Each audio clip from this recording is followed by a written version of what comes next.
exactly that kind of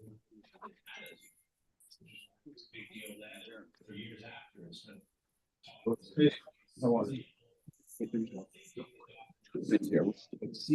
Carrie, you are good to go. Okay, thank you. Anyone who's here who wants to sign up to speak, could you please do that in the back of the room? There are some sign up sheets. While everyone takes off their coat, I'm just going to get going. Greetings and welcome to the Chelsea Land Use Committee. My name is Carrie Keenan. Greg Morris and I are the co-chairs of Chelsea Land Use, which usually meets monthly, and this is our February meeting. MCB4 has a hybrid meeting policy that can be found on our website. Board members are expected to attend meetings in person unless they have a disability and or some extraordinary circumstance. Excused members and members of the public will be able to participate virtually. Members who are joining by Zoom, please leave your cameras on. Tonight's meeting is being streamed live on our YouTube channel, and a transcript is being recorded.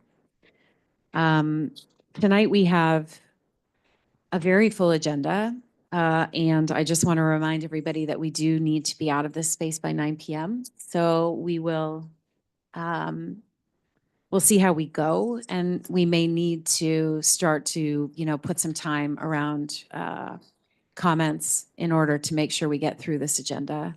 But let's see how we go. Also, please remember that we must all treat each other with respect, including on the committee, each other, and decorum. If there are disruptions that affect participation or interrupt meeting business, we'll call a temporary recess. And with that, we have quorum. So let's go to item, first thing, we've never done this before, but Paul would like to make a motion. I'd like to make a motion to change the agenda to move item 4 to 3 and 3 to 4 to address the Midtown South mixed use rezoning before NYCHA. Is there a second? All in favor? Hand vote count. Hold on, keep your hands up, please. 1, 2, 3, 4, 5, 6, 7. Great. Okay, thank you, Paul. Motion passes. With that, we're going to switch those two agenda items. We're going to start with number 1, which is a presentation by DSNY regarding one of our favorite projects, 128 West 17th, former colored school number 4, an LPC application and a project update.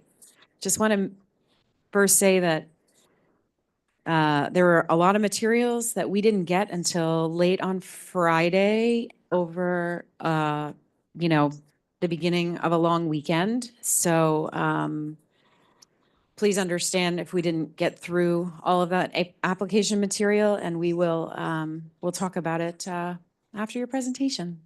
So I'm going to welcome, I think, tell me if I'm wrong, Mary, Daniel, is it NYCHA? And Rick. If you want to go ahead and begin, you can introduce yourselves as well as before you speak and say where you're from. Yeah, let's get you behind the phone. Please forgive us too tonight. Jesse is not in the room with us, so we're doing this as a one team, one dream. Are you guys good?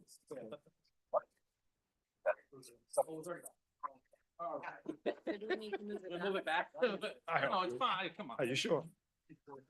Yeah. You want to let's see.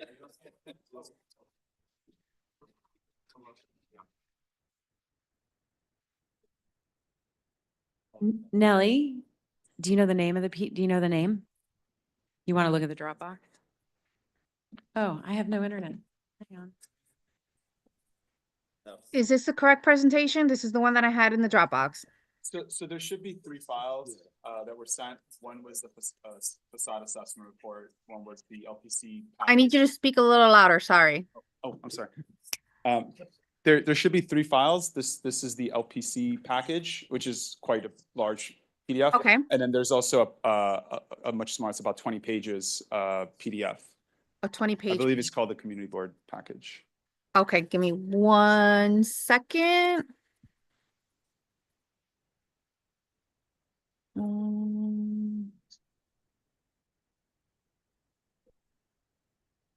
Yeah.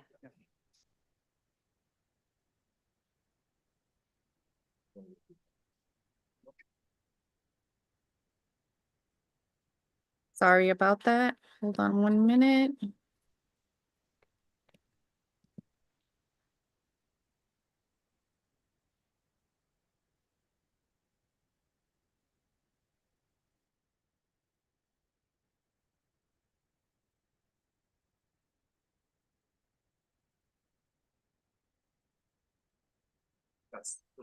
This one? Yes, thank you. Okay.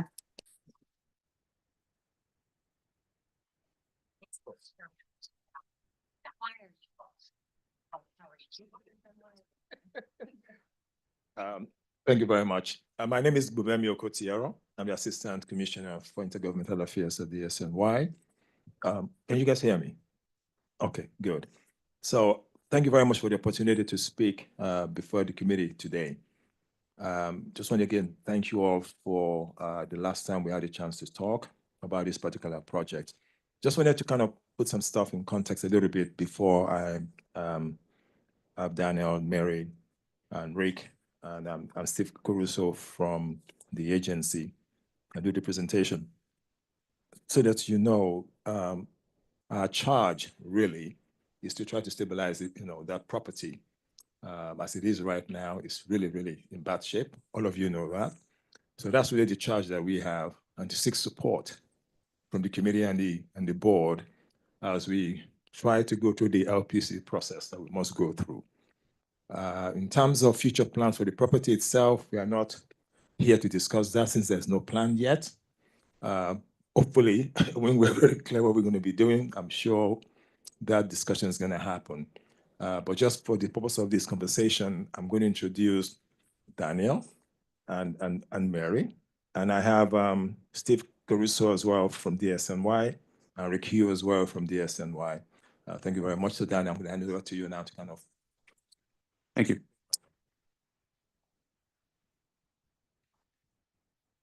Is there any way, that's it, next slide, I guess, to start? Okay. Well, thanks everybody for joining. Let me know if you can't hear me. My name is Dan Zabarski. I'm an associate at Urban Architects. We were contracted with Department of Sanitation in 2023 to review this project. We started off by doing a structural assessment of the building to make sure that it's structurally stable. After that, we went into the programming phase to discuss what the process is. There's currently no certificate of occupancy. It's not being used. So we were discussing the plans for the building. The result of that was, let's get the building stabilized, let's get a C of O, and then we'll discuss the next steps. So the purpose of of our project, of our filing with DOB, of our meetings with landmarks, is to stabilize the structure and to do so by minimally impacting what we can. So we're not trying to gut it. We're not trying to rebuild it.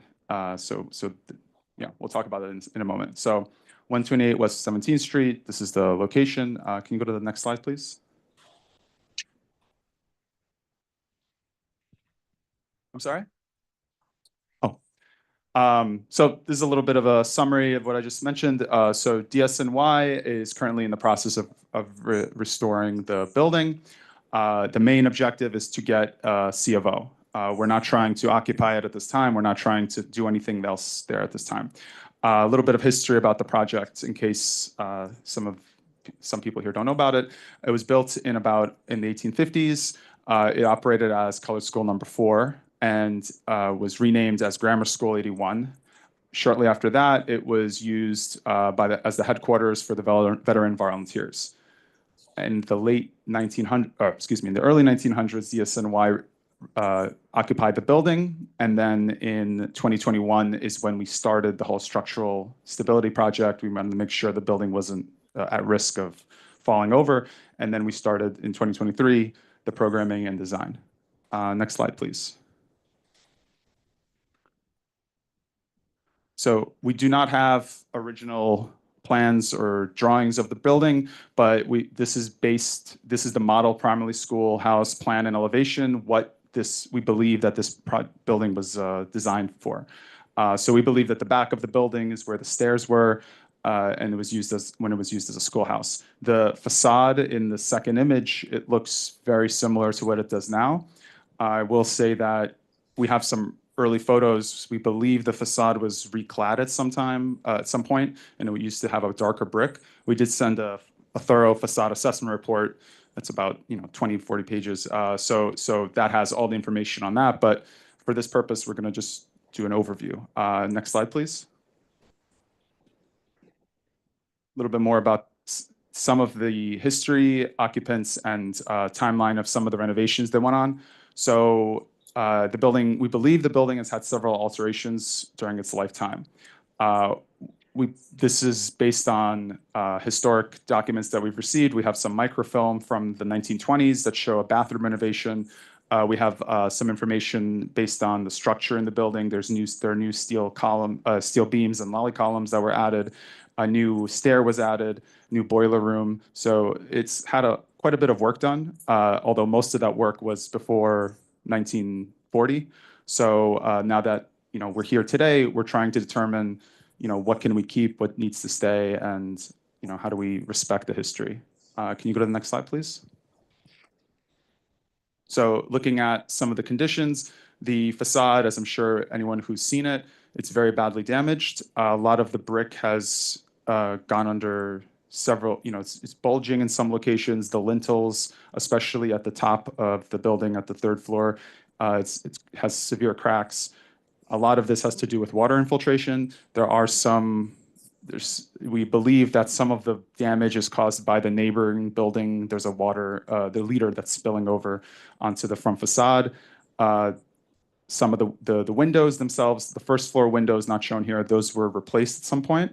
The second and third floor windows, those are wood, original historic windows, we believe.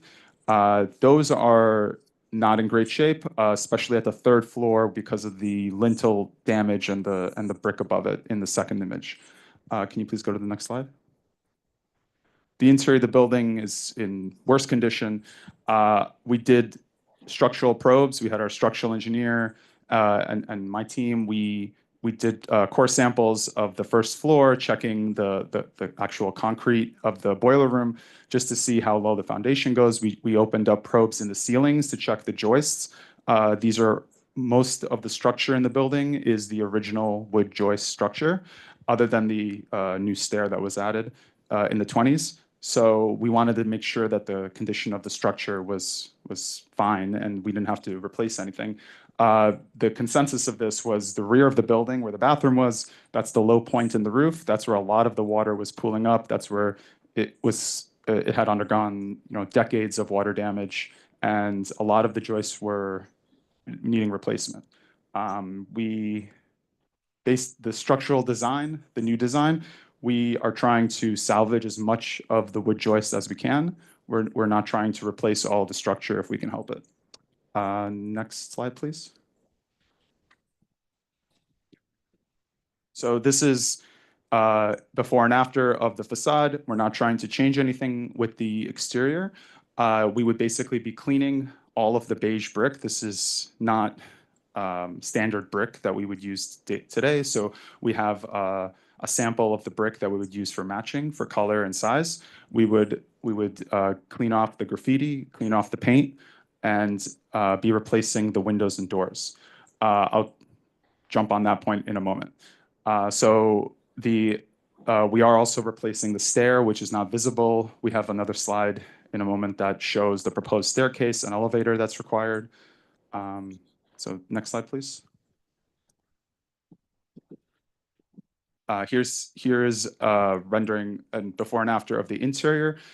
We don't know what the space is going to be used as DSNY stated, that is going to be the next stage of this process. Right now, we're just trying to get a certificate of occupancy. We're trying to stabilize the building because based on my structural team's investigation, my investigation, we don't want it to get worse. We want to save as much as we can and stabilize the structure. So we understand we have some historic elements of this building, such as the wood joists and the historic windows. It's going to be up to the building department whether or not we can keep those windows, but we believe that those will need to be replaced with rated windows. Now, if we can't keep them, We are going to try to salvage them to at least put one or, some of them on display or keep them in some way so that we can retain some of the history. Regarding the wood joists, I'll show you in another slide. We did everything we can with the structural engineers to try to keep as much of the wood joists as we could. We were sistering them to proposed joists. We're trying, it would have been much easier to just remove all of them, but we kept as much as we could. So let's go to the next slide. So this is a typical floor plan. As you can see, we're putting in kind of the minimum amount of program in here with bathroom, stair, and elevator. It's a little hard to see on the screen, but you have these red squares. These are actually steel posts, which are required. They're needed to stabilize the building. Our structural engineers did analysis of the building, and they highly recommended that these are added in. We don't want the building in, especially if it's going to be used as some sort of gallery or anything else. We don't want any kind of problems to happen down the road. In addition, you'll notice the perimeter walls, we have to add insulation. This is an energy code requirement, one of the building code requirements. Because there is no C of O, we have to comply with the latest building codes. Next slide, please. This is a typical 3D showing the existing and proposed joists. The gray are the wood joists. So as you can see, we're trying to keep as much as possible. It's really that back area where the bathrooms were. That's really the area that sustained the most amount of water damage. And then at the front, that little red rectangular area, that's where the existing stair is. That has to be replaced. Unfortunately, that stair doesn't meet code, so we can't just leave it there. So that stair needed to be removed. We had to provide 2 new stairs and an elevator for code reasons, which are shown here as well. Next slide, please. This is a sightline diagram. It's a little hard to see, I apologize, but so this is really just making sure that we are not, the proposed bulkhead is not visible from the street. We're sensitive to the fact that this building has been here for a very long time. We don't want to change the facade. We don't want to change the exterior. The proposed parapet, we have to rebuild. The whole roof and the parapet have to be rebuilt because they're in such bad condition.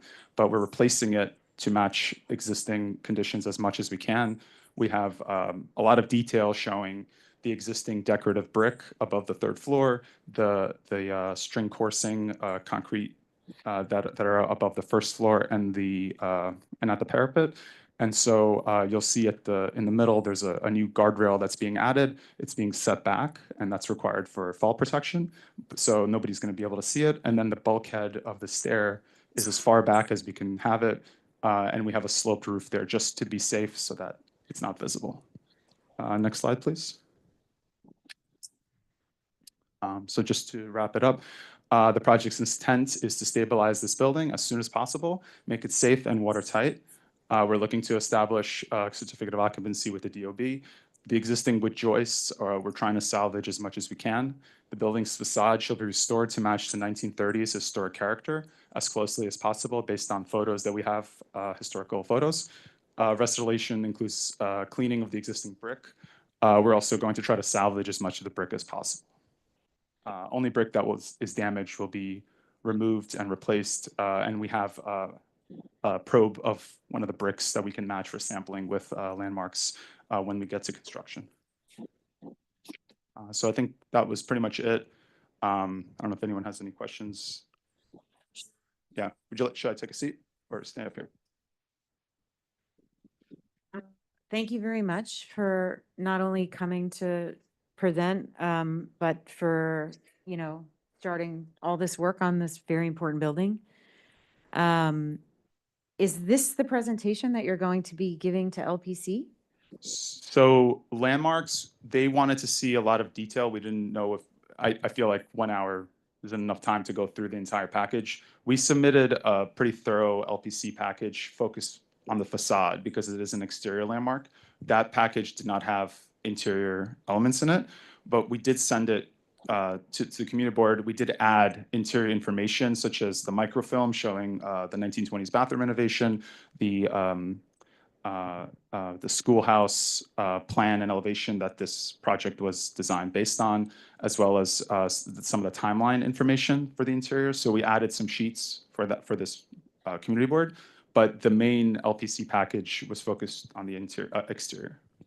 So that's not this PowerPoint. Right, because usually when someone's coming for an LPC application, we see the LPC application. Okay. Again, though, appreciate you being here, really, because I guess educate me. Why do you need a C of O to fix the roof?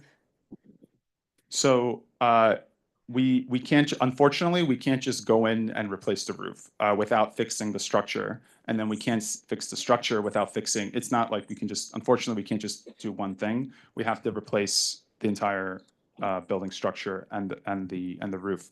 Can I rephrase? Yes. Why do you need a C of O to remediate the water damage that's continually happening? Like maybe not fix, let me rephrase, not fix the roof, but stop the water damage from entering through the roof.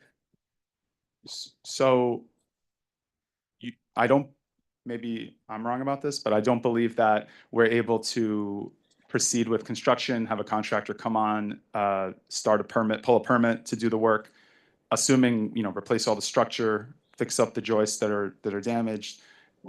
We can't do all of that without us. If the project has to end, there needs to be a certificate of occupancy because there currently is none. That's why it's a little bit more difficult to just do some fixes. And again, unfortunately, we can't do any minor fixes with this project. We have to fix everything. I mean, okay. As you know, from our pre-meeting, we had a pre-meeting as we always do. We're all very concerned about the loss of historic fabric from this building because it feels like the entire interior will be gutted.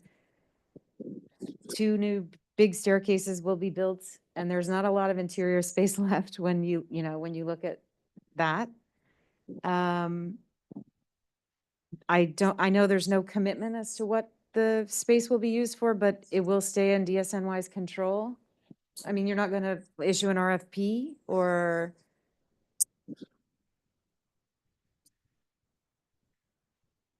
Don't mind if we just step in over here. Okay, so yes, the plan would be that the property would remain in DSNY possession. That's correct. And so what would DSNY use this building for that would honor, the history of the building? Okay, so I think that that's going to be a conversation that we have a little bit further down the line. Right now, our main focus is just making sure that the building is stable and that it is secured for future use and actually a usable space. So is it the stability of the building or is it the water damage that continues to happen? Because, I mean, when the mayor announced, the $6 million to fix the roof, Mhm. the roof didn't get fixed, but now we're seeing a whole new, what looks like practically a whole new building with, none of the windows intact, the joists maybe somewhat intact. I'm not sure. But there's a lot of if we'll keep as much as we can. So I don't know what then makes it a historic building. So just to kind of circle back to your original point, one of the main objectives is to, of course, repair the roof during this process. So we're keeping our commitment to do that. And we are, again, working towards making sure that it's a usable space in the future. Now, as far as historical aspect of it, we will work with the community board. We're trying to salvage what we can, although a lot of the interior items are not salvageable, unfortunately. I believe during the internal prep call, we had said that we would work with the community board if we could maybe take some of these items and store them. That would be something that we would consider doing. That you would consider doing or you will commit to doing? I can't commit to that today, but Okay. that is potentially something that we would be able to have a conversation with. So I'm not gonna hog the microphone, but it makes it difficult for us as a community board to feel that we should be supportive of the LPC application when we have no commitment that there's going to be an actual, preservation of historic fabric or maintaining of any kind of, this is a landmark building. We worked very hard to get it landmarked and for very good reason. And it doesn't, and there's a lot of maybes. But with that, I think Inga, I saw first, had your hand up.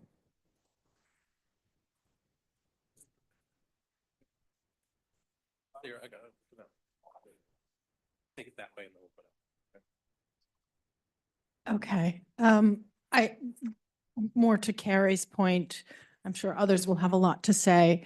So that red rectangle towards the front that you say you have to cut out for a staircase? That's with the existing stair that we're removing. That oh. So sorry. that's the red, you're taking those joists out. There's no joist there now. It's just a staircase. It's a steel staircase that was there. Those joists were removed at some point in the 20s. So they are gone already. What about the joists that you say are irreparable in the back? What are you going to do with them? Are you going to incorporate them into the building? A lot of buildings do that. Into the architecture inside, the interior. I mean, how old is that wood? So we believe that wood in the back, that's from the original, those are the original joists. We can look in, if that's something that's important to the community, we're happy to look into that, to possibly salvaging them. I don't believe that can be reused. Those, is in terms of structure, I believe those are. Right, you can't use them structurally, but Yes. you can put them in the building somehow architecturally and preserve them. I mean, there are ways to do that rather than throw these things away. I think what Daniel said earlier when he was in his presentation was that based on what we've seen so far to date, we are going to work very hard to ensure that we salvage as many of those joists as possible, right? And what will Yes. you do with them? Well, at the end of the day, that goes to the question of what we're going to use the property for, right? Which right now, I don't think there's a very clear picture in terms of that. However, we are willing to make a commitment, and I will say this at my level, that whatever it is that is salvaged that we keep will find its way somewhere into the building, however it will be used down the line. That really is the commitment that I can make today. That doesn't mean necessarily that damaged wood is really damaged wood. There's really very little you can do with it, but there are those that we can definitely use. I think from the model that you showed earlier, Daniel, we had a picture of one of the old windows against the wall, right? So there's some ideas, but again, there's no specific plan right now for the property and its use. Okay. But as soon as we are able to, trust when I say this, we're going to come back, so.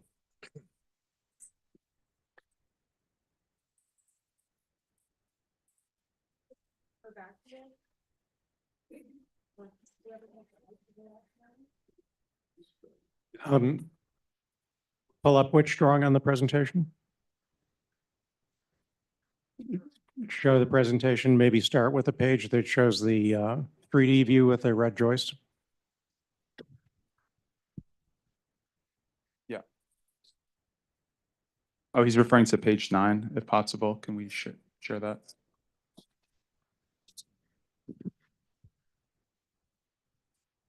Yeah, there are a lot of issues here. One has to do with whether we should restore the facade to the current brick or go back to what it looked like in 1850. And if you go to the elevation drawing that has the replacement brick color coded, I'd appreciate that. I believe it's a few slides back. Right, this one? No, it's a drawing with areas of replacement brick colored coded, at least on the presentation that we received. It's an elevation drawing. That actually is the landmarks package. You don't have that with you. That, I believe Nelly has that. Apologies, we thought we were just Okay, presenting but this. the point is that Yeah. that much of the beige brick is going to have to be replaced, Yes. including almost all of it that has any kind of articulation. The stuff that's going to be left is just plain vanilla, flat, running bond surfaces, except for the window sills that'll remain. So, and also the cornice is going to be sort of speculatively recreated to match what was there when the building was redone in the 1930s, was it? That we believe that's when the facade was reclad. And given that that much of it is going to be a new replication, it seems like a no-brainer to just restore it to the original appearance And one intriguing thing is that, until the late 19th century, the face brick on buildings matched the backup brick. So we know what the face brick would have been from the existing backup brick. We could replicate that red brick pretty accurately. And you could then put back the kind of placard that occurred between the second and third floors in the center of the building that makes the building look institutional. Maybe you could put a plaque on it that said former colored school number 4, so people knew what they were passing. If we go to the floor plans, the proposed floor plan, I have some concerns about that. Would you be Yes. able to share the presentation again?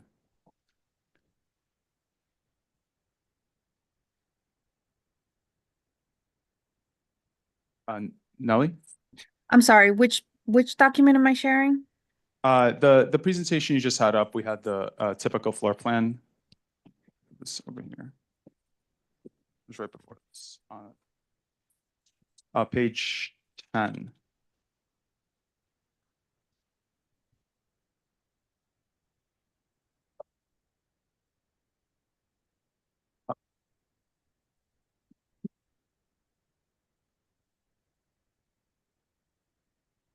There.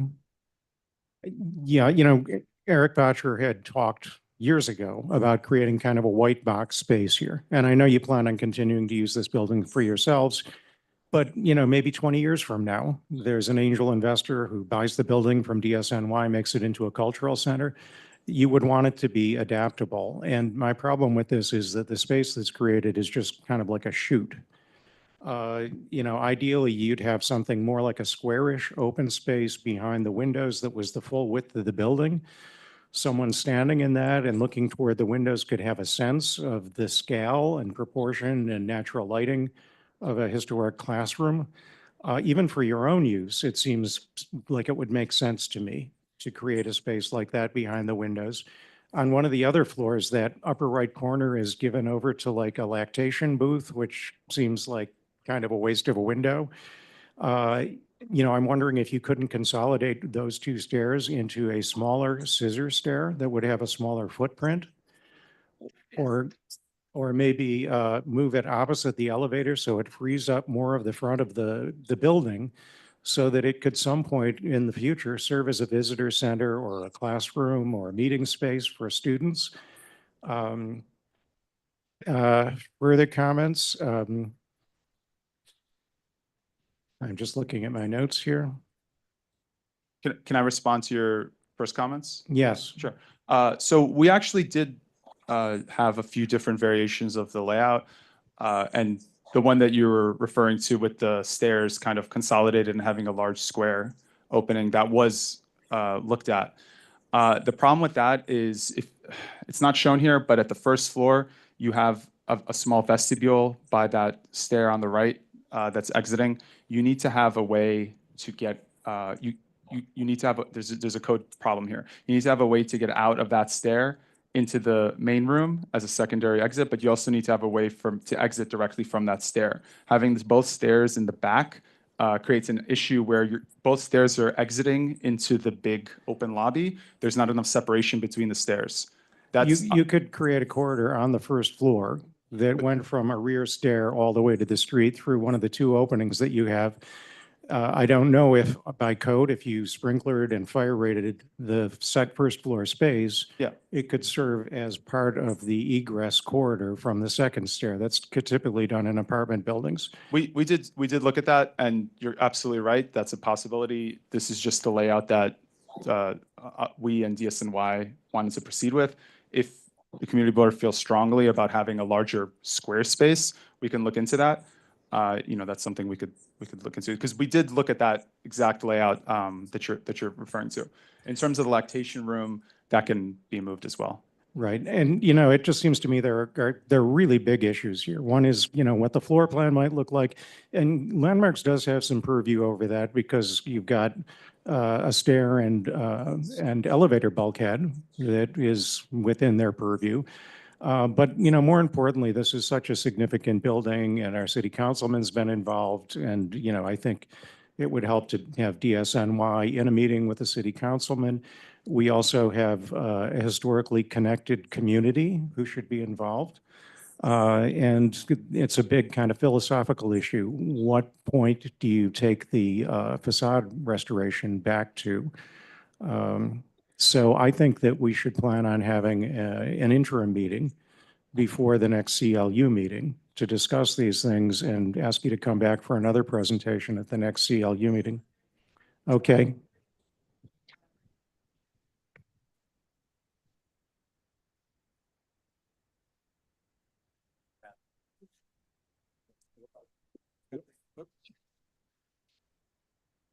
Thank you for coming. To Chair, I thought with the community engagement brought this to us, we were able to get it landmarked. We had everybody involved. They got $6 million. I'm confused on the fact that this was supposed to be a museum for the school. So I can't sit here and stand here and say you don't know what the plan is. We got the building for $1. Wasn't that the deal? And now it's staying with them? So I'm confused on what happened there. Now you're getting $6 million. It's not to be for DSNY's office.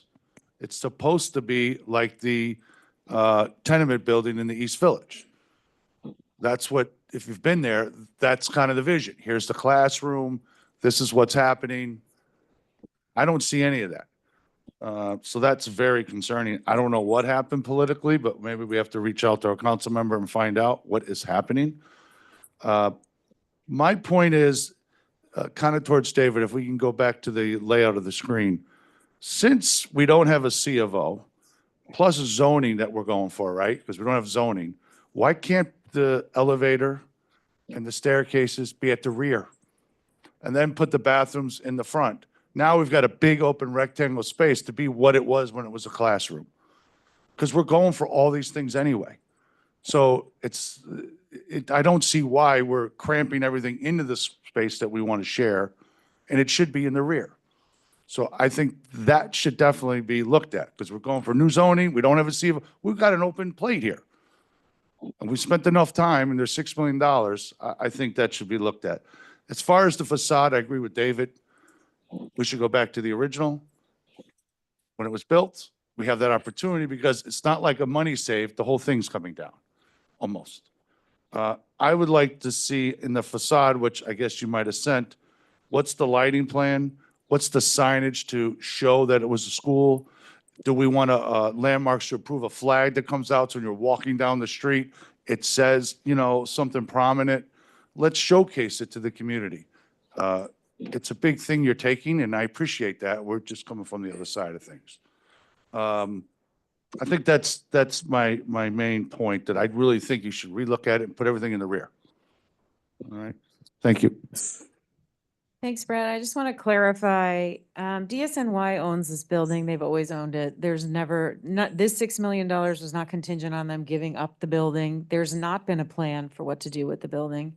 We have talked about hoping there would be an RFP issued for ideas to, for somebody to take the building that had something to do with its historical past, but that did not come to pass. What came to pass was this presentation now.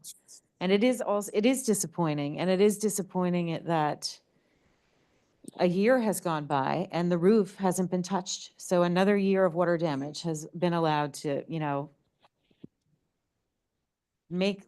create less historic fabric for us to be able to maintain.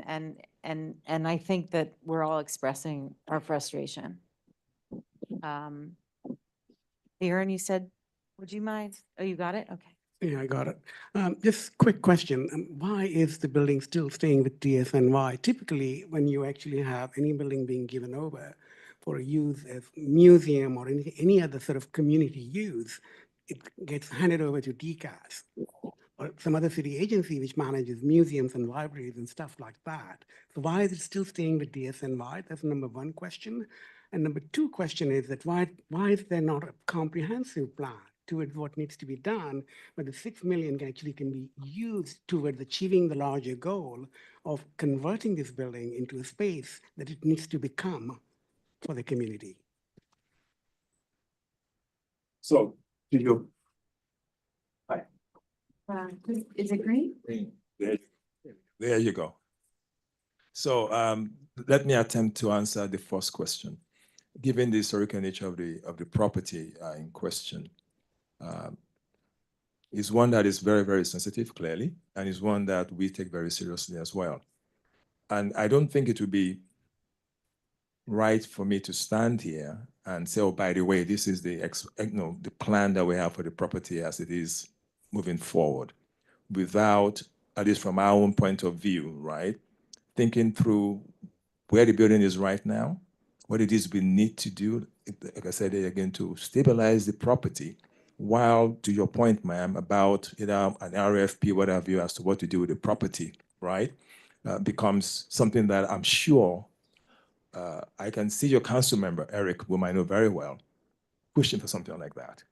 I can see your council member insisting on certain things around what you just touched upon.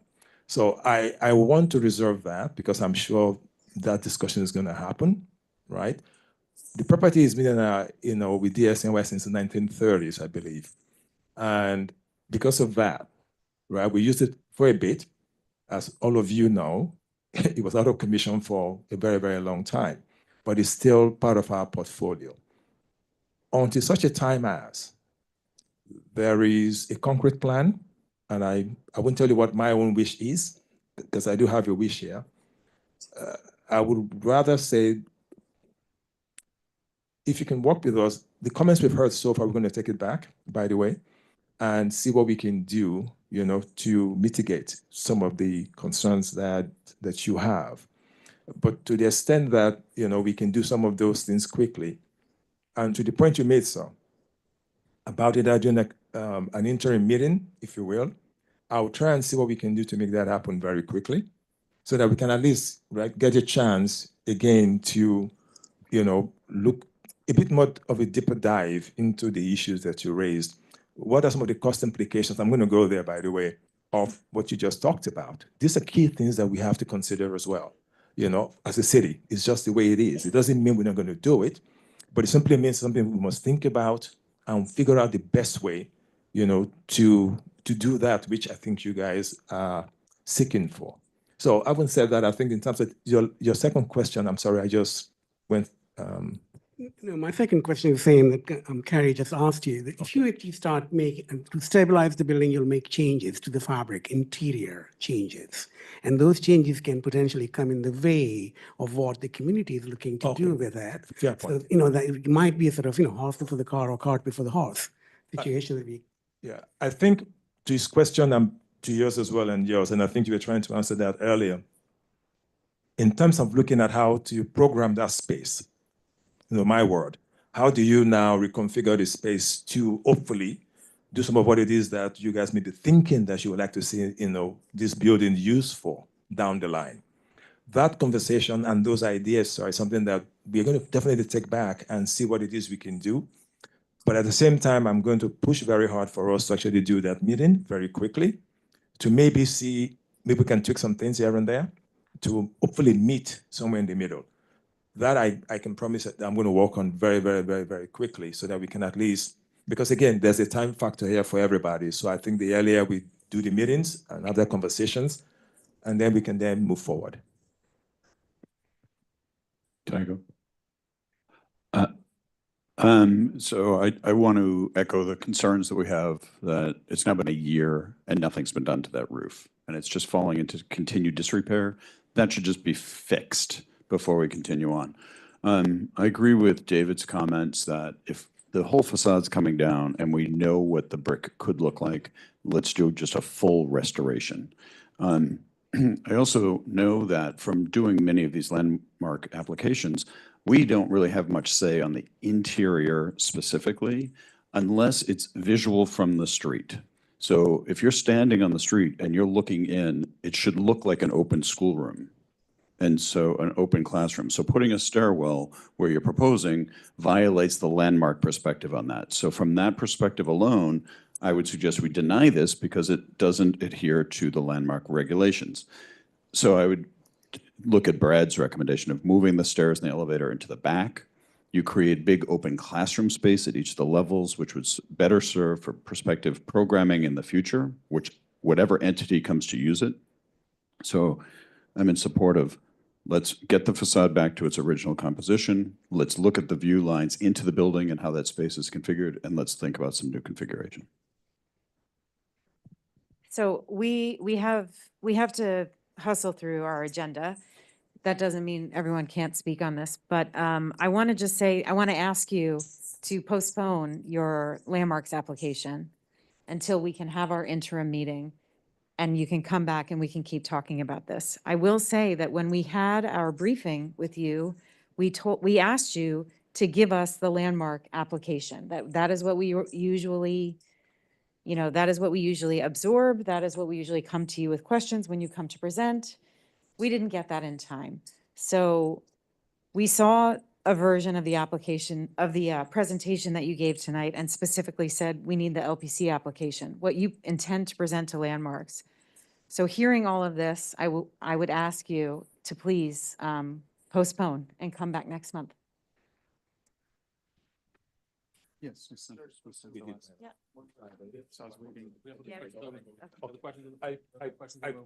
I think let me just maybe just do a quick mea culpa here and an apology. And I think to your point, the landmarks application came in late to your offices. It wasn't intentional. It's just, it's a lot of stuff, as you all can appreciate, that we have to kind of try and juggle. So from that point of view, I just have to really say we're quite sorry for that, for the lateness of it. But you do have that application information now before you. And hopefully we can reconvey again sooner than later. How about next month? I have to look at my calendar and look at what's calendar Well, as soon. well. I mean, right? we're ready next month. Yeah, I think for us, we can definitely move as quickly as possible.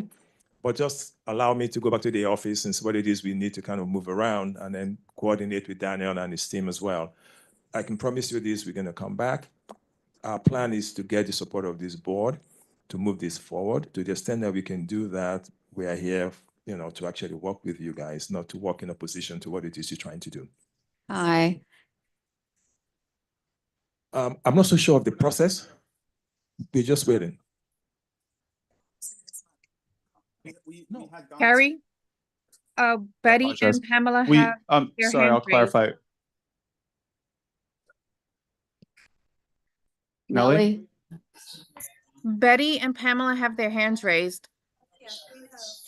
Can I just clarify? Is it my turn to speak?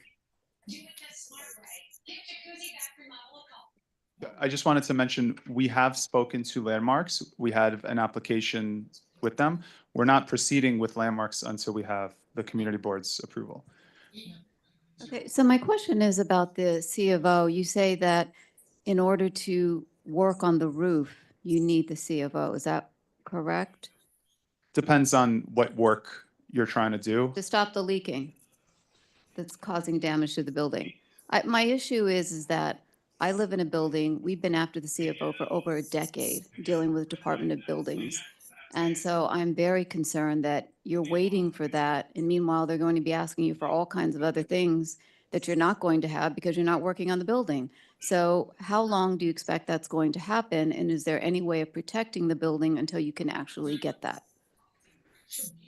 certificate of occupancy?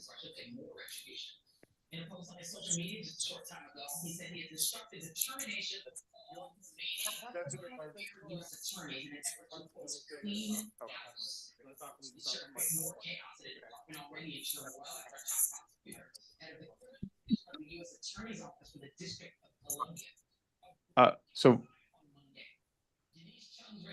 I'm going to go back and check into that for you because I'm not so sure right now. So let me actually go back and check, because I think there's the old DOB thing, and I'm going to not make a silly joke, but I'm going to say we work for the city of New York, and I suspect city agencies have a way of getting things done with each other.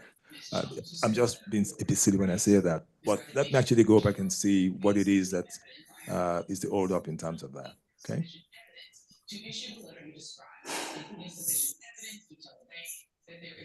Just put your thought out, and then we're gonna go online. Madam Chair, I would like to throw it out there. If we were looking to make sure the facade is known as the original school. Maybe it's supposed, what I envision is, you know, historically Black college could take some leases in there and get our community involved and then try to get these kids in the school. I mean, that might be a way to carry on the tradition a little bit, and maybe they give them space upstairs for their operation and maybe 2 floors of something that involves the community and the children that it should. So just a thought. Betty? Oh, thank you. I feel like I'm in the bleachers here with. Betty, can you speak a little louder, or Nellie? Okay, louder. Okay, louder. Okay, I am very glad that something's happening and the restoration of the building is happening, having been in the first moments of this building. And I do agree with the comments about the facade and moving the stairs or elevator in the back. All those are very constructive. And 2 things. One is I just wondered what is the anticipated completion for the building, number 1. And number 2, I have a thought that it would be so wonderful if maybe the community board, at the time when it's looking like it's going to get done, that we have some kind of community discussion over what could be done in the building. And there's probably a lot of good ideas, and I think it could be very exciting if we generated a lot of ideas for the building. So I'd like everybody to think about that. Thank you. Thanks, Betty. Pamela? Well, okay, first off, I'd like to make a couple of corrections. I'm going to correct my fellow board members on this. Our first visit as the community board and as orchestrated by Eric Botcher was in December of 2022.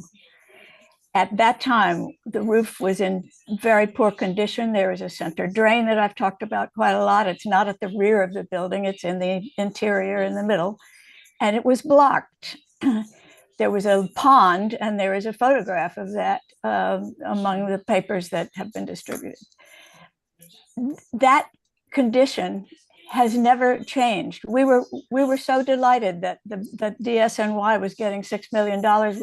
We all sat back and relaxed and said, wow, now they can go up there and do an emergency quick fix to stop the damage that's taking place in the interior of this building. At that time, there's a beautiful oak slatted floor in one of the front rooms that was intact for the most part, but where the leak from that drain was happening, that whole part was totally rotted away.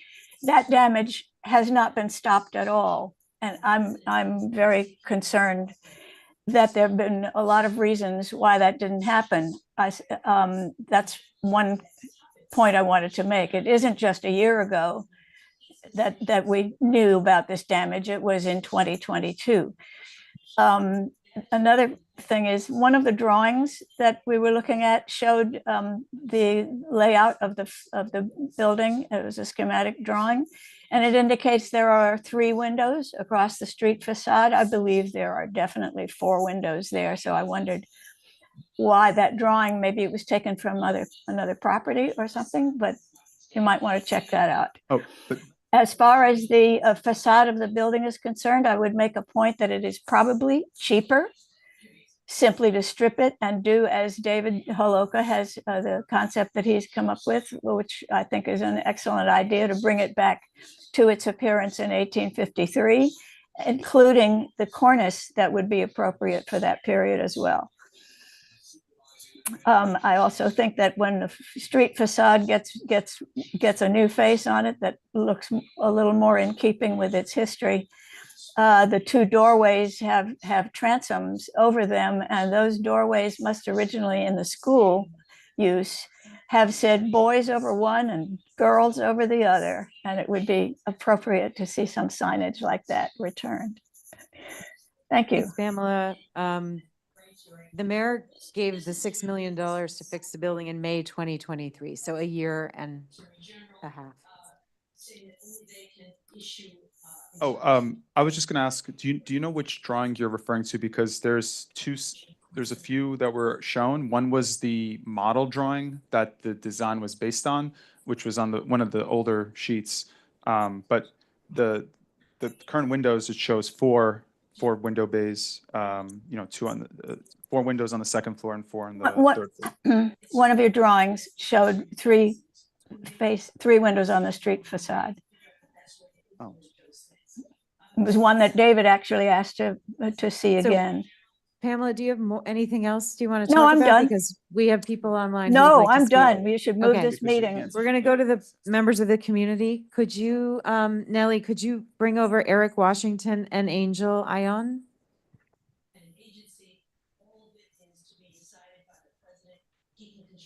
And for anyone who doesn't know, Eric Washington is the historian who brought this project to us in the first place and has been its biggest advocate and promoter of, and really made this happen.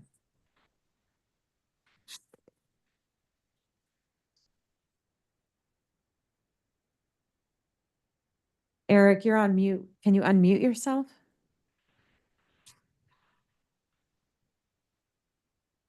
There you go. Hi, am I there? Hi, sorry.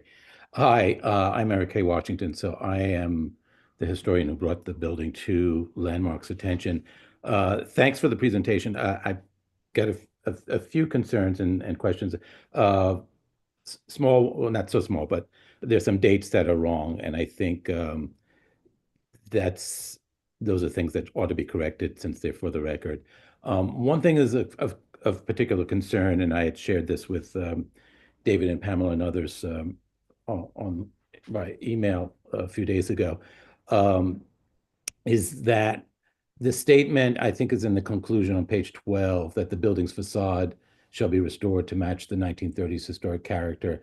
I think this is wrong, particularly in light of the Landmark's explicitly stated reason for designating the building's facade for the, and I'm quoting them, character-defining features that reflect its 19th century period of significance. Another thing is there were some quick fixes that, as Pamela mentioned, when we visited the building in December of 22 with Councilmember Eric Botcher, and he brought this to the attention of DSNY while we were standing on the roof, that the windows have holes, some of them have holes in them, and quick fixes can be something that just shields them without removing them or damaging them, so that the elements are kept out. When we visited in I guess it was July of last year, and then Commissioner Tisch came down to welcome what we were doing, we found that the door to the roof was left open, and how long it had been open, I don't know. But those are kind of easy things to do since at least December 22, when it was brought to their attention. And on a few occasions, it was promised that they would be addressed. And they still haven't been. The last time I was down there, I counted the windows in the front on the facade that are still open. There's not a lot in the report that I saw that really speaks to the interior condition, and I'm not sure I understand why nothing on the interior from the period of significance can be salvaged. And maybe that's something that could be expanded upon later on. And just lastly, I'm a little confused because when we had a meeting in 21, I think it was May of 21, with DSNY that Councilmember Eric Botcher set up, it was our understanding that from DSNY's representative, I think there was Greg Anderson, that there was no issue with relinquishing it, that there was no plan to use it again as a section house. So I'm not sure I understand. It didn't seem that it was contingent upon DSNY not having the money to restore it. So it feels rather, I'm just questioning, it just feels rather disingenuous, because throughout this process, the mayor has asked us, Commissioner Tisch has asked us, what do you see the building becoming? And if that's not a genuine question, then I don't understand why it's not and what has changed. Thank you. Thank you for your question. So I can't answer all those questions, but I can at least respond to the salvaging question. So my understanding and based on the surveys, based on the many times I was in the building, is that the bathrooms in the back, those were added in the 1920s. The historic floors and the molding, the crown molding and the windows, I believe those are the wood joists, I believe those are the original. Unfortunately, we have to insulate the entire perimeter. This is an energy code requirements. We also have to add steel posts along the perimeter in order to stabilize the brick. Due to the condition of the building, this is what our structural engineer determined. This is the minimum requirement. We are making attempts. We have made many attempts to try to salvage as much of the joists as we can. It would have been simpler on our end to just replace them, but we're trying to keep as much as we can. Unfortunately, some of the joists are badly damaged in terms of reusing them as another purpose, non-structural. We're happy to look into that. That's something we'd be glad to look into. In addition to, so unfortunately the flooring can't be kept there. We might be able to remove it and salvage it and reuse it somewhere else. That's also a possibility. In terms of the layout, we can look into the suggestions made today. I understand you don't want to see a hallway or something else when you're looking from the street.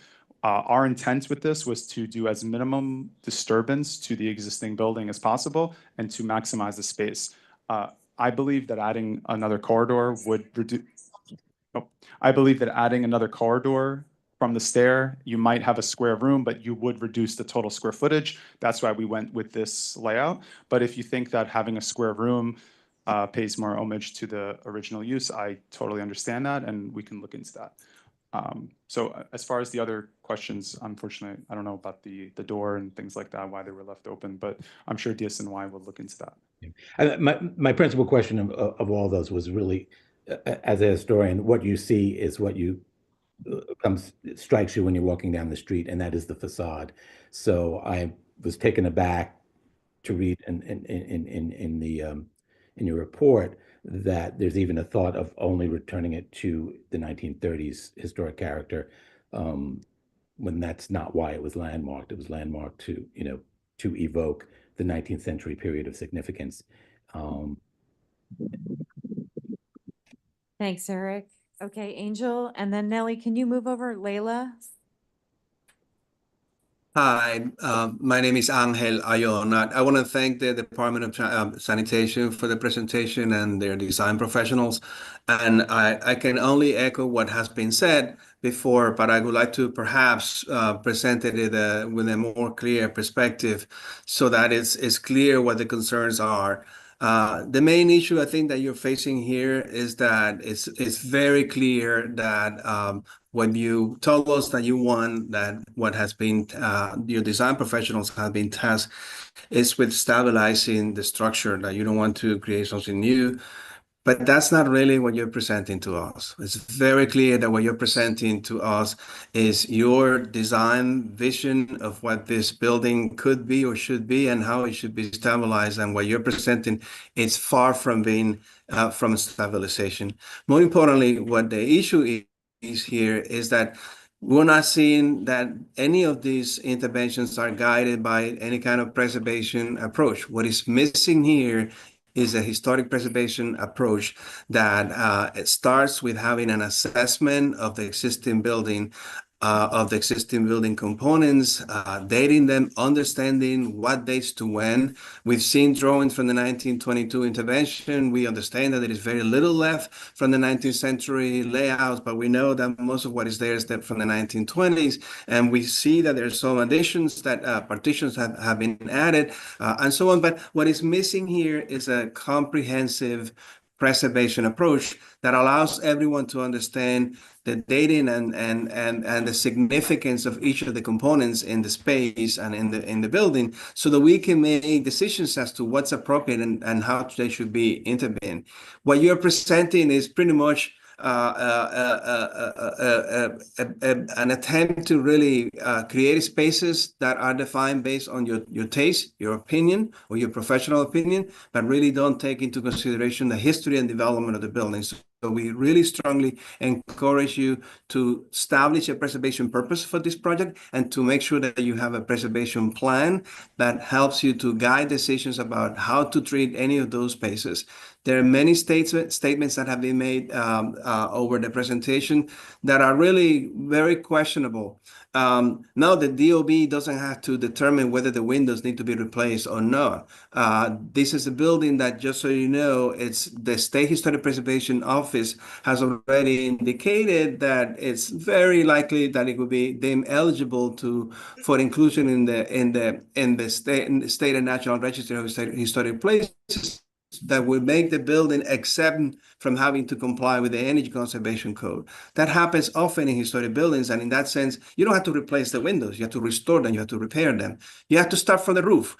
The roof has been leaking for too long, and you don't need to have a CFO to go to the DOE to tell them you want to replace the roof, or that you need to replace the roof deck as if it's damaged at the back of the building. You don't need a CFO for that. You can proceed with this work. You can proceed with a phased approach that allows you to stabilize the building, as you said, and then have a preservation approach that really allows you to understand what is inside this building and how to treat it. But in the absence of that, what you're presenting to the community and the sense that they're getting is that you're presenting something that really sanitizes the building, creates those white renders that are just very sterile and really don't communicate anything other than a design idea that is just based on design willingness, but not in preservation, historic preservation approach. So you have to be careful with that. And I think we encourage you to definitely talk to the community. We look forward to meeting you and to working with you in this working meeting that we're discussing, where we can just have more, one-on-one discussions. Thank you. Layla? Thank you so much for the opportunity. You mentioned that you will be seeking a certificate of occupancy and that it is a step that is needed for the project, but can you clarify what use group you will be seeking for the building? So we planned to file it as an assembly space, not a place of assembly, but it's going to be an A3, I believe, occupancy type. In the expectation, it would be used as some sort of gallery or museum space. At the time that the project started, we were told we weren't sure, we still don't know exactly what it's going to be used as, so we're trying to do as minimal amount of intervention as possible, but the filing had to be done as an assembly to leave that open. So what use group type are you seeking? A3? A3, yes. And nothing else? Not at this time. But you may seek a different use group at another time. Not that I'm aware of. I can't say what can happen in the future, but as far as my scope of work in terms of the designer, we were going to filing it as an A3. Okay, thank you. Oh, can I just ask a question about the previous gentleman who spoke about the National Registry? Angel? I don't know if he's still here. Oh, I was just curious when the project did start, we did look into the National Registry to see if it was on the Landmarks Registry, because that would have saved so much space. And he's absolutely right. We would have been able to keep the windows. There are a lot of exemptions. I was not aware that it was in any sort of process or anything. I don't know if anyone has any additional information on that, but that would be very helpful. Because that would have it would save a lot of space and money. I think what we need to do is put together a smaller group with Eric Washington and Angel and members of this board and Eric Botcher or representatives for Eric Botcher who have been working on this, and you to hash some of this out and get a little more information. And I mean, I just want to totally emphasize that we are so glad that you're here and something is finally happening. So I don't want to, I don't want to push that to the side, because we've been waiting and probably waiting too passively, but we're really glad that something's now happening. And I appreciate Rebecca getting in touch with us and answering our questions from quite some time ago, and just that you're here. So when Jesse gets back, we'll figure out how to meet next.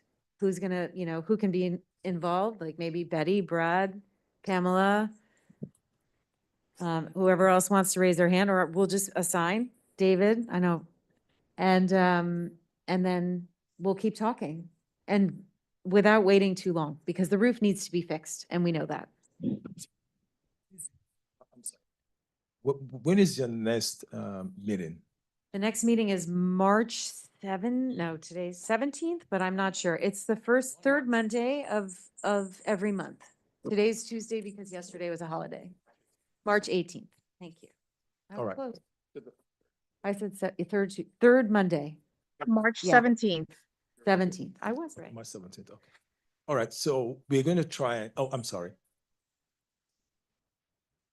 Yeah, I mean, I think Jesse will Which is be why I back asked the shortly. question. I and wanted we to can be sure so I can walk backwards, right? Yeah, and then so that when you come back next time to the bigger group, we have a little bit more consensus. We know what we're working towards.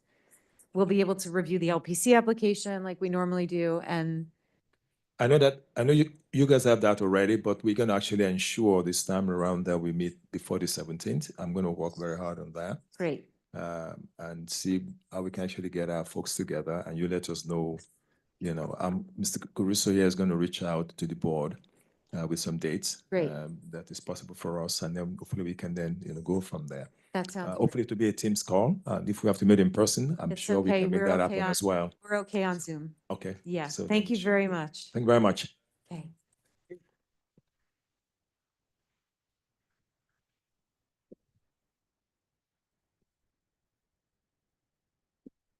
Okay, we're ready to move on to the next item, the LPC application for 333 West 22nd.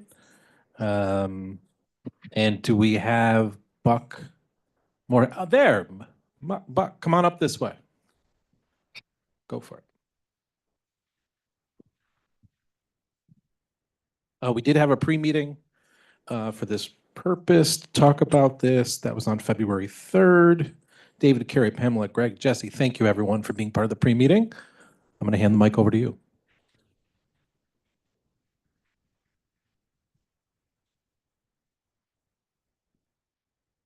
Hi, everybody. Buck Moorhead. I'm an architect working with 333 West 22nd Street. I think Nellie probably has my presentation. Yep, Nellie, can you pull up that presentation? Oh, there we go. Thank you, Nellie. So I will confirm this is the landmark preservation presentation that we'll be reviewing. It was a pleasure hearing you guys this whole last hour or so. It was quite an interesting, fascinating project there. This one is not nearly as interesting and fascinating, but it's here. So we are working 333 West 22nd Street. Next slide, please. This is our historic designation sheet. And this building, if you know that it's between 8th and 9th Avenue, the building was originally described as a mansion building in that block. Sometime in its history, like all of the historical detail was stripped from the building. It was radically changed. It has an entry now that does not go up a stoop, but rather goes down into a lower level, enters up. And that's what this report says here from the Chelsea Historic District Extension Designation Report from 1981. It was the first building constructed in 1836. However, it has been so completely altered that nothing remains of the original facade. So that's kind of what we're working with here. Next slide. This is the entry, our limit of scope is the door surround and door replacement at this location. This is the existing condition, and on the right is our proposed entry door surround, which we have detailed information on. Next slide. This shows the existing building and some historical pictures showing earlier context. And on the far right is the some neighboring adjacent properties on the same block. But you can see it actually, the number of floor levels was changed. Someone went in and actually changed the entire floor ceiling heights and squeezed in another level. So the windows are out of whack, and it's a total, it's what I remember the term being a non-contributing building. It's a non-contributing building in this district right now. Next slide. Thank you. So this shows in a little more detail what we're proposing and shows detail of the existing condition. We're working on it. We're asked to work on it by the owners corporation. It's actually a small co-op building. And there was at some point in the history of the co-op, they put in this door entry that exists now. There's no record of a landmark filing for that door entry that is now leaking and needs to be replaced. So that triggered them asking us to do work on it. In the center is our proposal, which is we basically looked around the block and found, there's a lot of obviously very historic entrances and the such. We did not make it specifically historical, and this was at the encouragement of the LPC staff. They didn't think it was appropriate to put in something that was directly historical in a spot where it would never exist, being this down, stepping down entrance condition. So we took what was, what you see on the block, but we simplified it. So it's just a simpler version of that, but doesn't have the same details or attention to detail that one would find in an historic piece. It is, well, we have a material sheet which we've added since we had our pre-meeting with the committee. And these on the far right are just some detailed photos of the existing conditions that we were dealing with there. Next slide, please. This shows the proposed entry and door surround in more detail. And it's got, an elevation as well as a sectional detail on the far right, and as well as some plan details showing what that construction would be like. Next slide, please. This is our material sheet, which we did not have in our pre-meeting, but have added. And this identifies where the materials will be, but the surround itself is to be cast stone that will be brownstone in color. And the door will be replaced with a mahogany door that will be painted a very dark green. So hopefully that gives you the perspective on the right gives you some sense of what the entry is intended to be. And that's the limit of the presentation. Thank you very much. Questions in the room?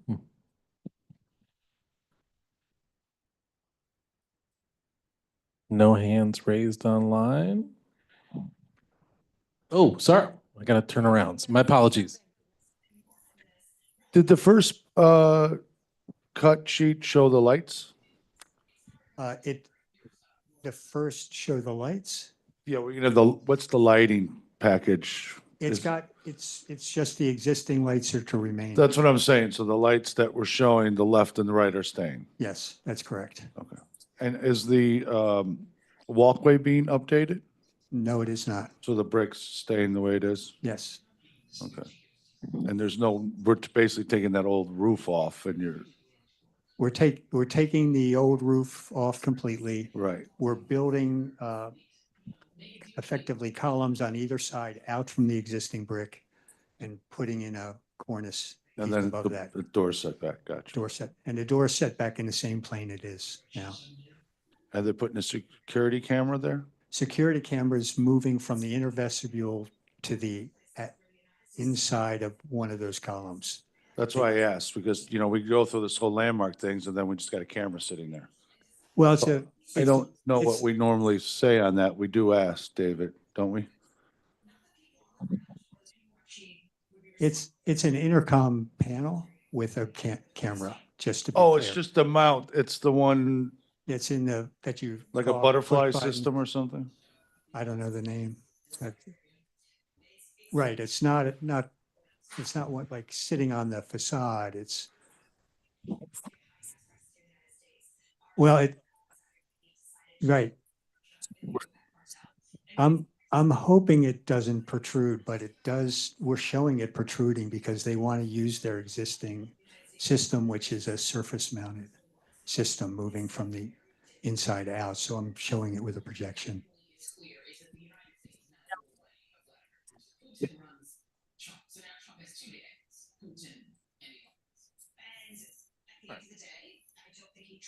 Yeah, we okay with that? Well, let's go to Pamela. Pamela, Yeah, hi.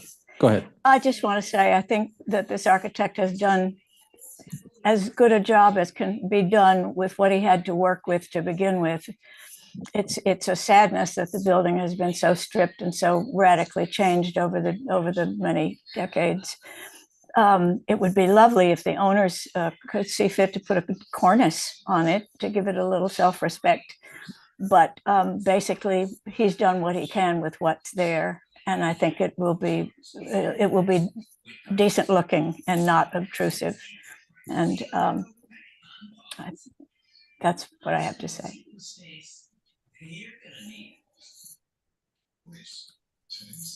I'd like to make a motion, please.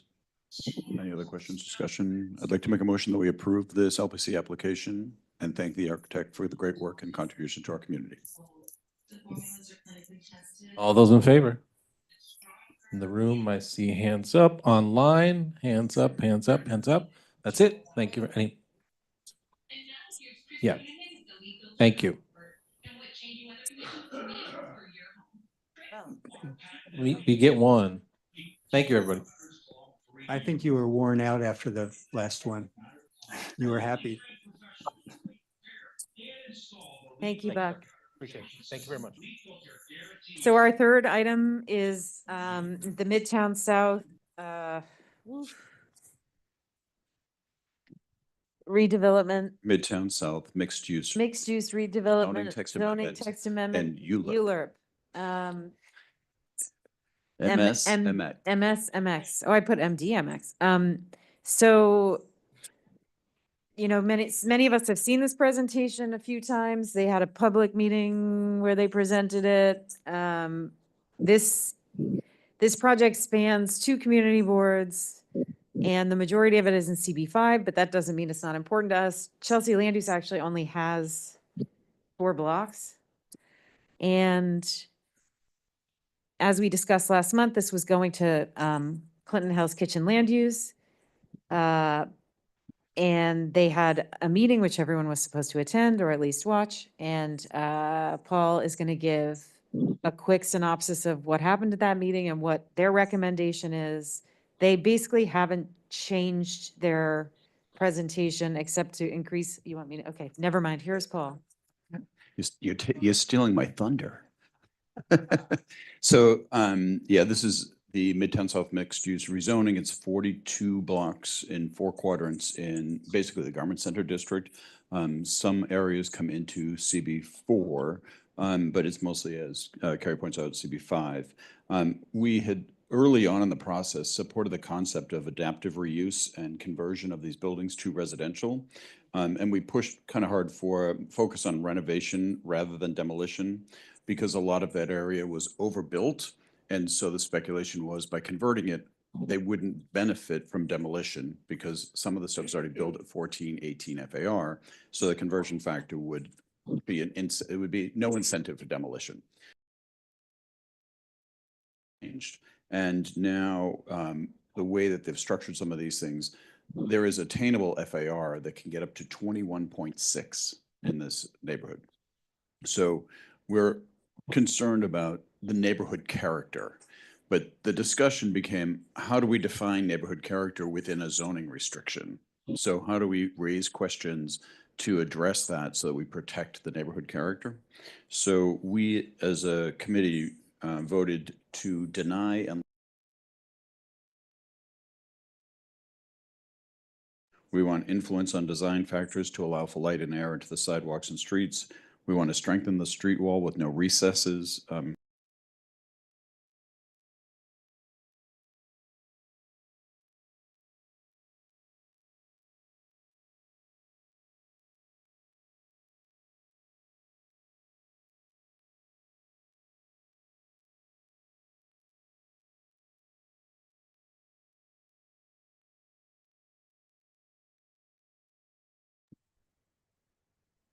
I'm sure you're still talking, but we can't hear you.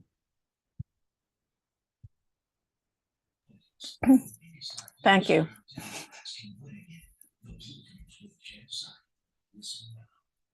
So I'm not the only one. Carrie, Greg, we can't hear you.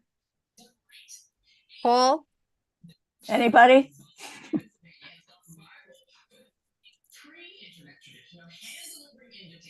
Oops. Sorry, everyone, we're having some technical difficulties. Give us a moment.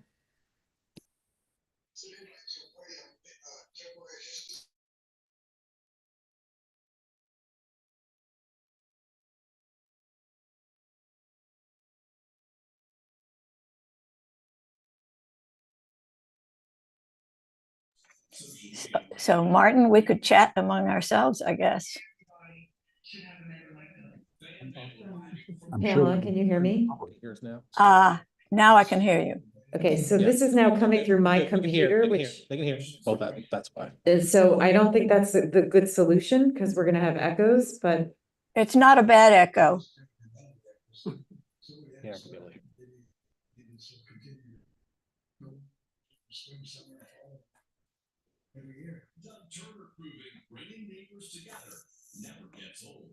We've lost you.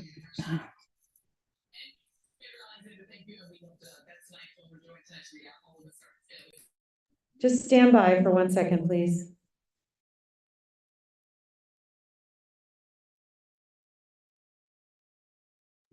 That's because she has her laptop. Nellie, can you just unmute us? There we go. Oh, there we go. Okay, Pamela, can you hear me? Yes, and you don't Okay. you don't have any echo. Okay, sorry.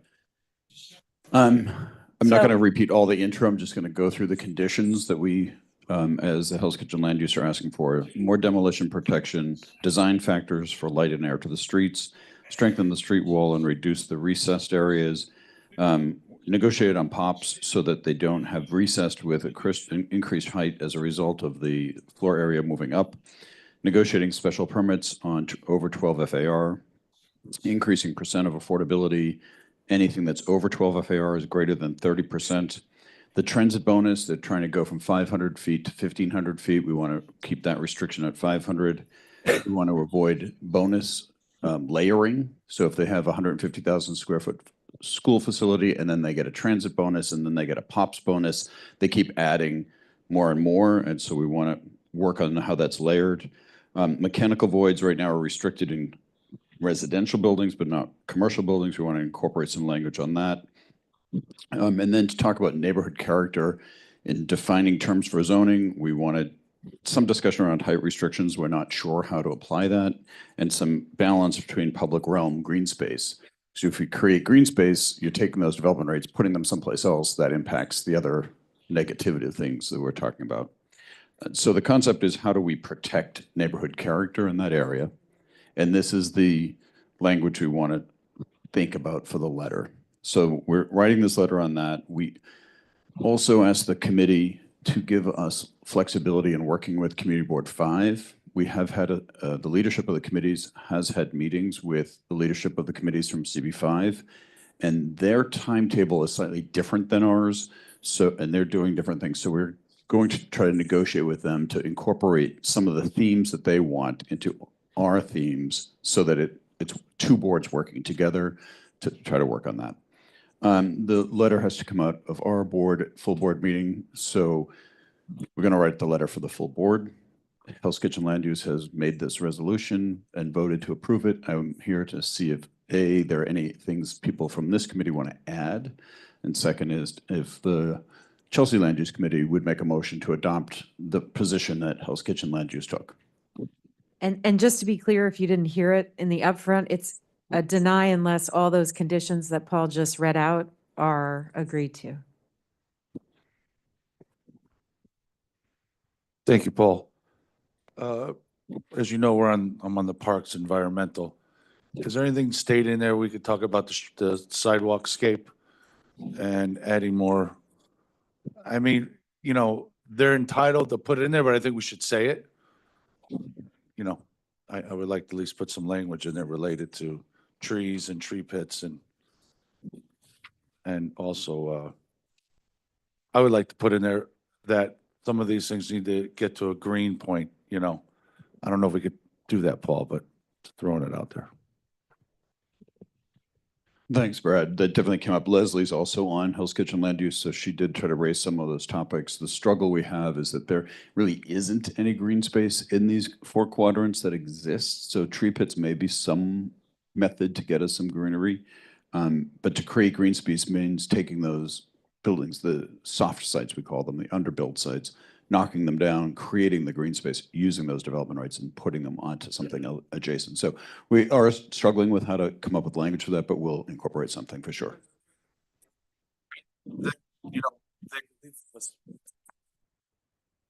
know, first I want more tree pits or tree, planters, you know, something to add. But if they are going to upzone and they are going to cake it, you know, a lot of times, Vinny, you know, they'll take that building next door and that could be a green plaza because they need to get the entrance around and then they have to take care of that publicly. So that could be thrown out there because they're going to do it anyway. They're going to layer, they're going to get their height. Land, yes, so maybe we could say, if you're going to do it, we'd like that public plaza, but I don't want it all, you know, brick. We would like some greenery in there. Just a thought. Yeah, the other thing they're talking about is what they call covered pops. So it's a internal covered walkway that's a publicly accessible space, but it's not green space. Yeah, Paul, it sounds like I would go with your proposal, but I do have a question because key to what that's all about is keeping the neighborhood character. Now, it's not my neighborhood. I just assumed it was all garment center factories, more or less. So how would you describe the neighborhood character? That's the question. So I think the character of the neighborhood is there's a vibrant sidewalk activity. There's unique architectural aspects, the manufacturing spaces that have wide floor plates, light and air wells, wedding cake tiering. All of those components make that feel like a neighborhood. When you come in and you say, this is the garment center district, you feel that. So how do we capture that feeling in zoning language? And also the vibrancy of mixed use buildings, people working in a garment factory floor, coming to the sidewalk to shop, use the bodegas and coffee shops and things like that, and then go back into work, and then converting those into loft style residential homes. That to me is what that feels like. But how do we define that in a zoning text amendment?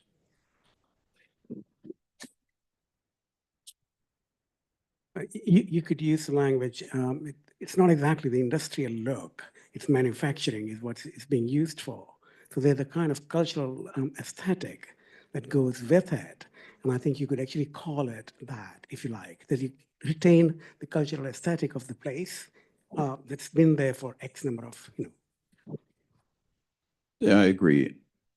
But how do we define industrial aesthetic in the, like, is it a height? Is it a tier? Is it a concrete facade? Like, so if you come up with some ideas and you can write a sentence or two to send to me, that'd be great help. So we are trying to figure that out. Great. Is there anyone else? Is there anyone else in the room? Okay, Marty.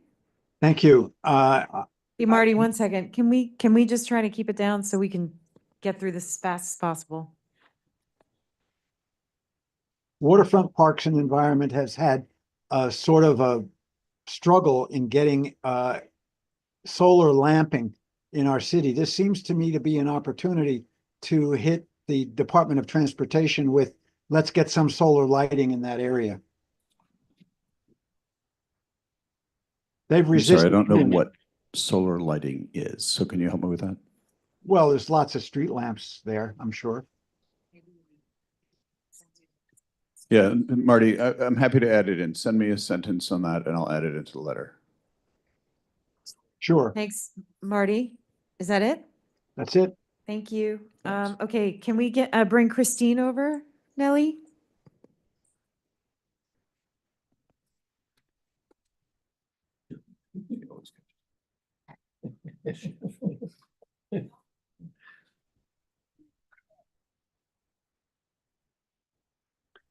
Yes, thank you. Based on the proposal for a real big increase in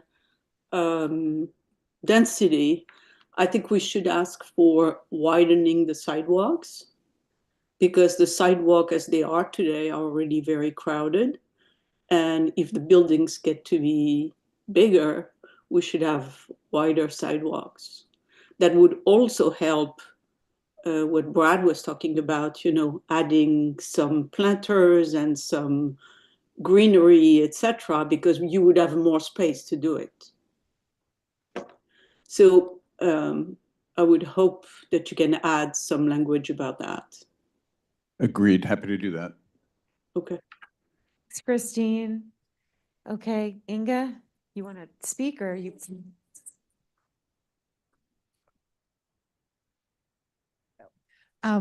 Back to Brad's tree and greenery and Christine's wider sidewalks. Can we ask for 9-foot, the larger tree pits? Because the smaller ones just don't really work. Be specific.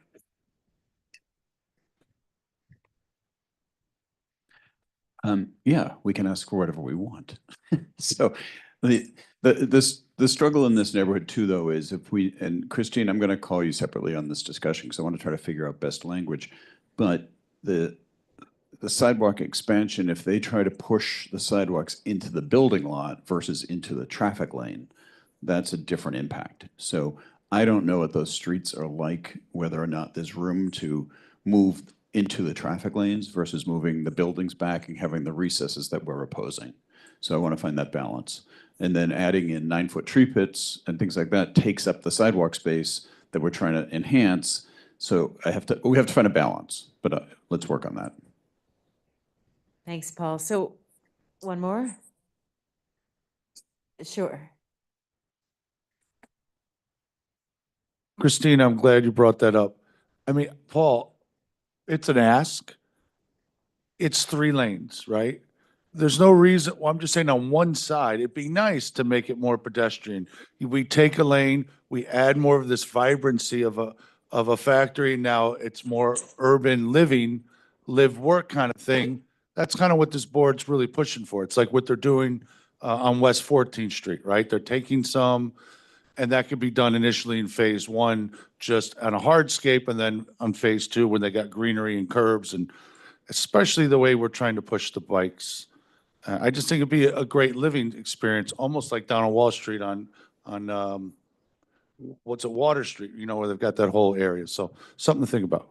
Or maybe even taking one entire block and making it into fully pedestrian. So. That's kind of what I think. You and Christine are aligned. Let's make private streets.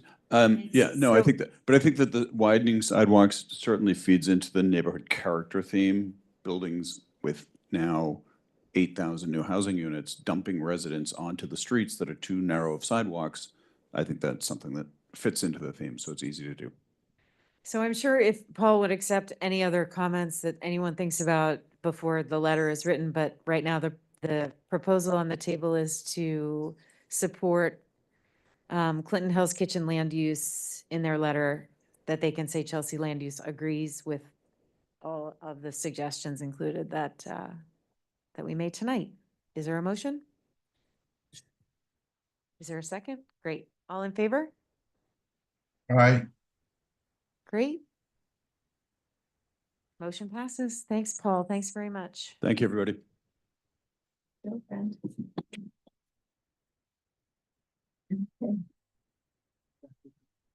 Okay, let's now transition to Chelsea NYCHA. Let's transition to the NYCHA conversation. As you may recall, the last time we gathered together, we asked for support from some of our committee members to share their thoughts, provide a summary or reaction to the master development agreement. Viren and Mike took that responsibility. Let me start by saying thank you. In both cases, we know you dug in deeply and you produced a summary. I want to sort of say to everybody here that we want to make allowances for Mike and Viren to share their thoughts and reaction in the summary. This is expected to be something that can help facilitate our conversation.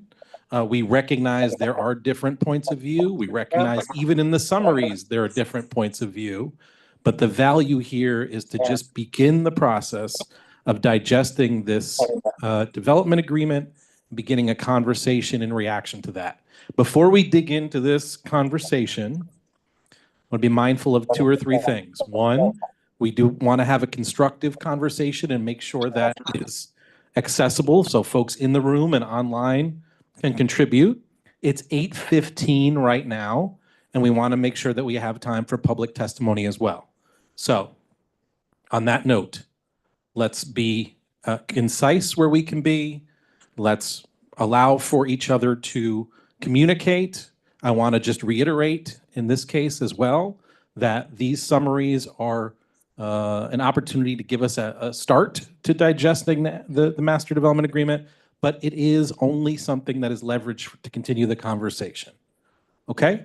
Last but not least, and I'm going to be very clear about this, because we have had circumstances in the past during the course of our conversations specific to NYCHA where names have been called out in not the most supportive ways. It has sometimes been a direct sort of reaction and response.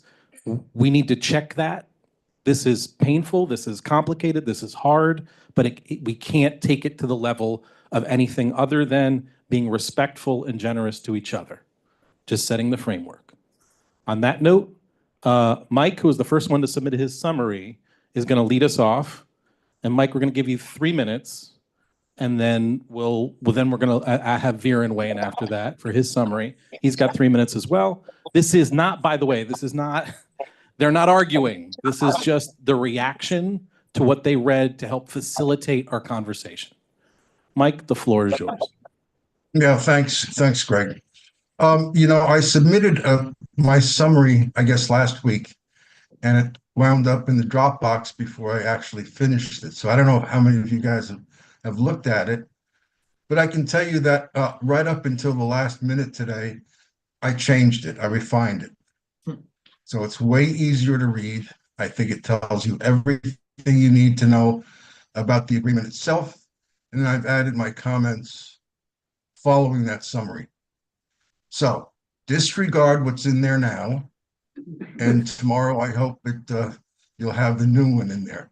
But before you get to it, let me just read a bit out of the new one for you, okay? So I'm going to be staring at this document, not at the screen, just to pick out a couple of things that I think came up that can be answered. So I'm going to start reading from my selective notes, okay? And what I started out by saying is reminding you that this MDA was approved by the NYCHA board on October 30th of 2024, and it provides for HUD approval for a RAD conversion and demolition process, okay? It provides for 2,056 units. That number cannot be changed, all right? All the resident protections are going to be covered by the RAD Pact protections in the HUD laws and regulations. And that means the right to return, and it relates to the Section 8 based rent calculations. And they ensure that people will not be displaced ever. They'll come back and pay the same rent that they have been paying. So that was one thing that people have always worried about. All right. The first two replacement buildings, as you know, are going to be done on at the Chelsea Addition site and the Fulton 11 site. And if the ULURP that's going to be requested here is denied, those replacement buildings in those for them will take longer. It'll take 3 separate phases to accomplish that. That's an extended timeline, and that's not what we're hoping for. Someone brought up the idea that there's going to be possible smaller units in these new developments, and that's true. That's a possibility. You'll see my comment about that. Keep in mind that the replacement buildings can have to happen entirely before the mixed income housing is started. The revenue from the project is something that's still up in the air, and it's being considered right now. Let's see, what else? EIS is in the process. There might be significant mitigations that are required. See what happens. The 99-year ground leases, right, are something that are a good thing. And the joint venture agreements outline the financial obligations, project oversight, and ownership structure for the replacement buildings and mixed income buildings in the document. So you'll see that.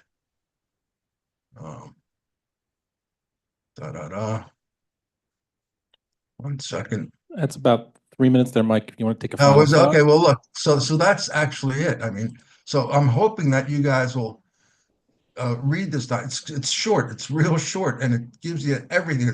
It's a refresher course on everything that's happened so far, and it addresses many of the questions that have been raised in the interim. So read it. I think it'll enlighten you, and you might get a different perspective on what's happening here. Okay, please. It took me a long time to do this.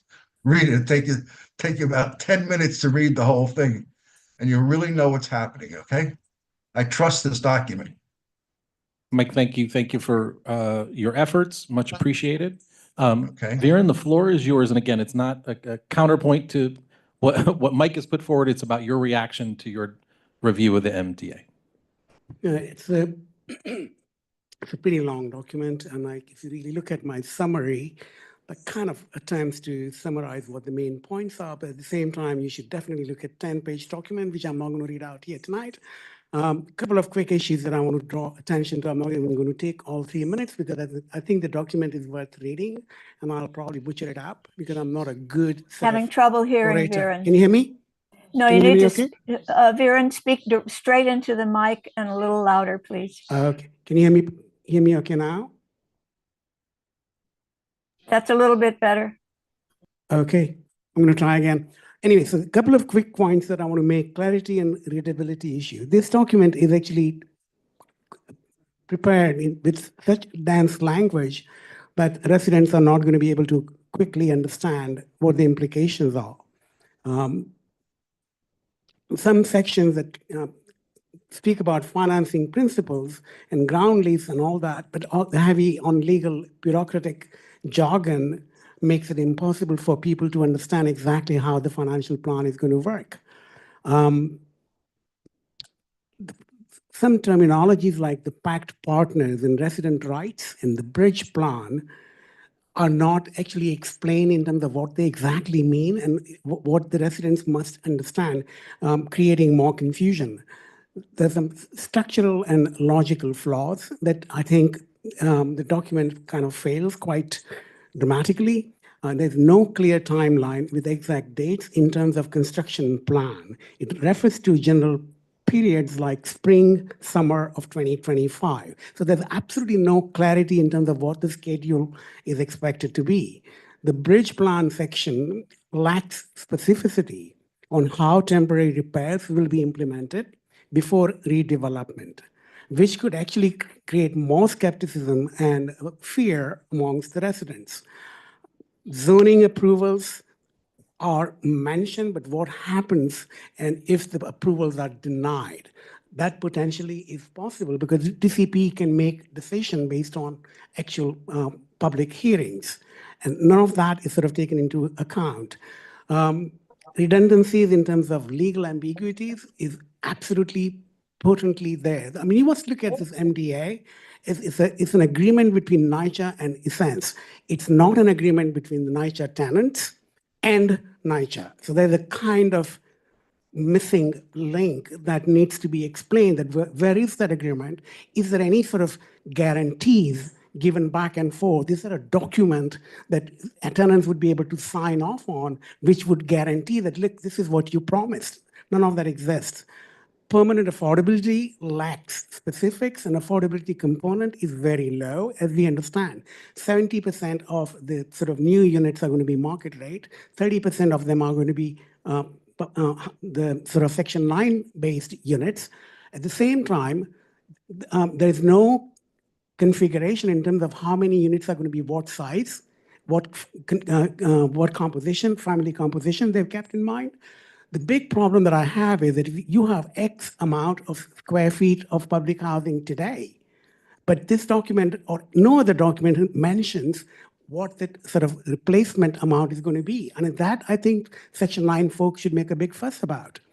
I'm not going to again go through the entire sort of issues. I don't know how much time I have. I'm out. But I just want to tell you. Perfectly timed, Vera. You can wrap it up right here. I'm just going to wrap it up. I'm just going to tell you something that you really need to. What I would request is go and read the document. I spent a lot of time on it, reading, what, 190 pages? I don't even quite know.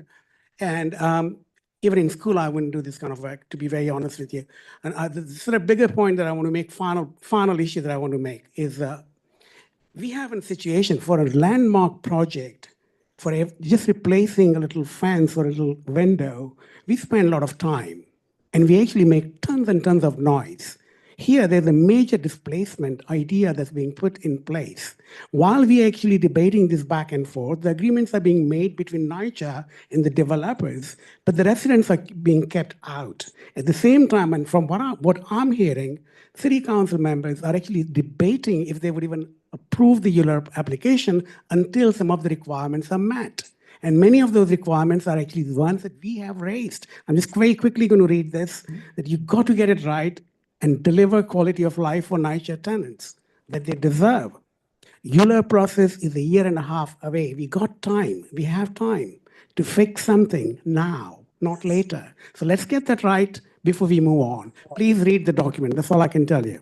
Viren, thank you very much. Much Can I make appreciated for the one time and comment, energy Greg? put Just forward by Mike one comment. and Viren. One Mike, comment. we're gonna. I'll jump in. Go ahead, Mike. Give you a second to wrap it up. One Go ahead. comment, one comment, okay? First of all, yeah, the agreement is all legalese because it's a business deal between those parties. It's not meant for us. It wasn't written for us, okay? That's number one. Number two, in terms of these replacement buildings and the ULURP, if the rezoning does not happen, those replacement buildings for the Chelsea addition and the Fulton 11, they're happening no matter what, zoning or no zoning. So that's a fait accompli. Indeed it is, all right? So you can't grouse about legalese because that's what it is, all right? That's how business deals are done with business contracts, and you should know that.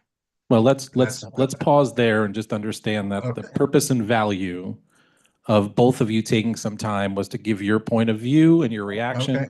All It's right. much appreciated. We can agree or disagree on the purpose and value of the documents in some cases and how things are communicated in the way they are. But this was about just being able to help set the tone for some of this conversation. So I just want to, again, Mike, thank you. Viren, thank you for beginning this particular segment of the conversation. And on that note, mindful of time, we know that the goal here was to have some space and opportunity to talk about the MDA or to give reaction at this point. We have committee members in the room, we got folks online.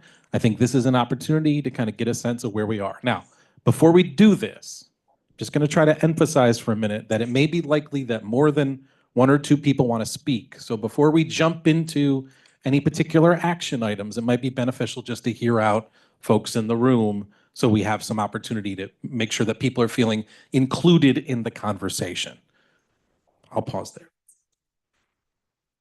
Let's pass the mic at this point. Let's pass the mic at this point. So Dave, I did see your hand up first. So let's start there. But I didn't look behind me. So if you had your hand up, I apologize. And then we'll go 1, 2, okay? 1, 2. And let's be sensitive on time to Yeah, I make think sure we everyone gets a need to chance. probably put a little.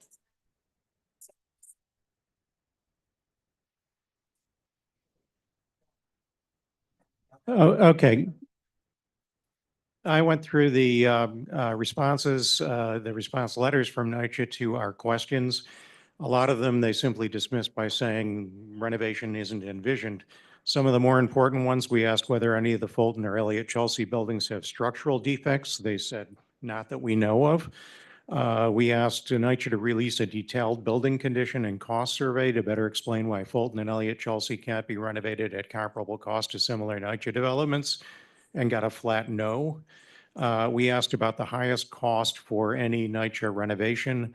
They included a link in their response to a chart with the costs of all packed renovations. The most expensive on it is Edenwald houses in the Bronx, which is currently under the way.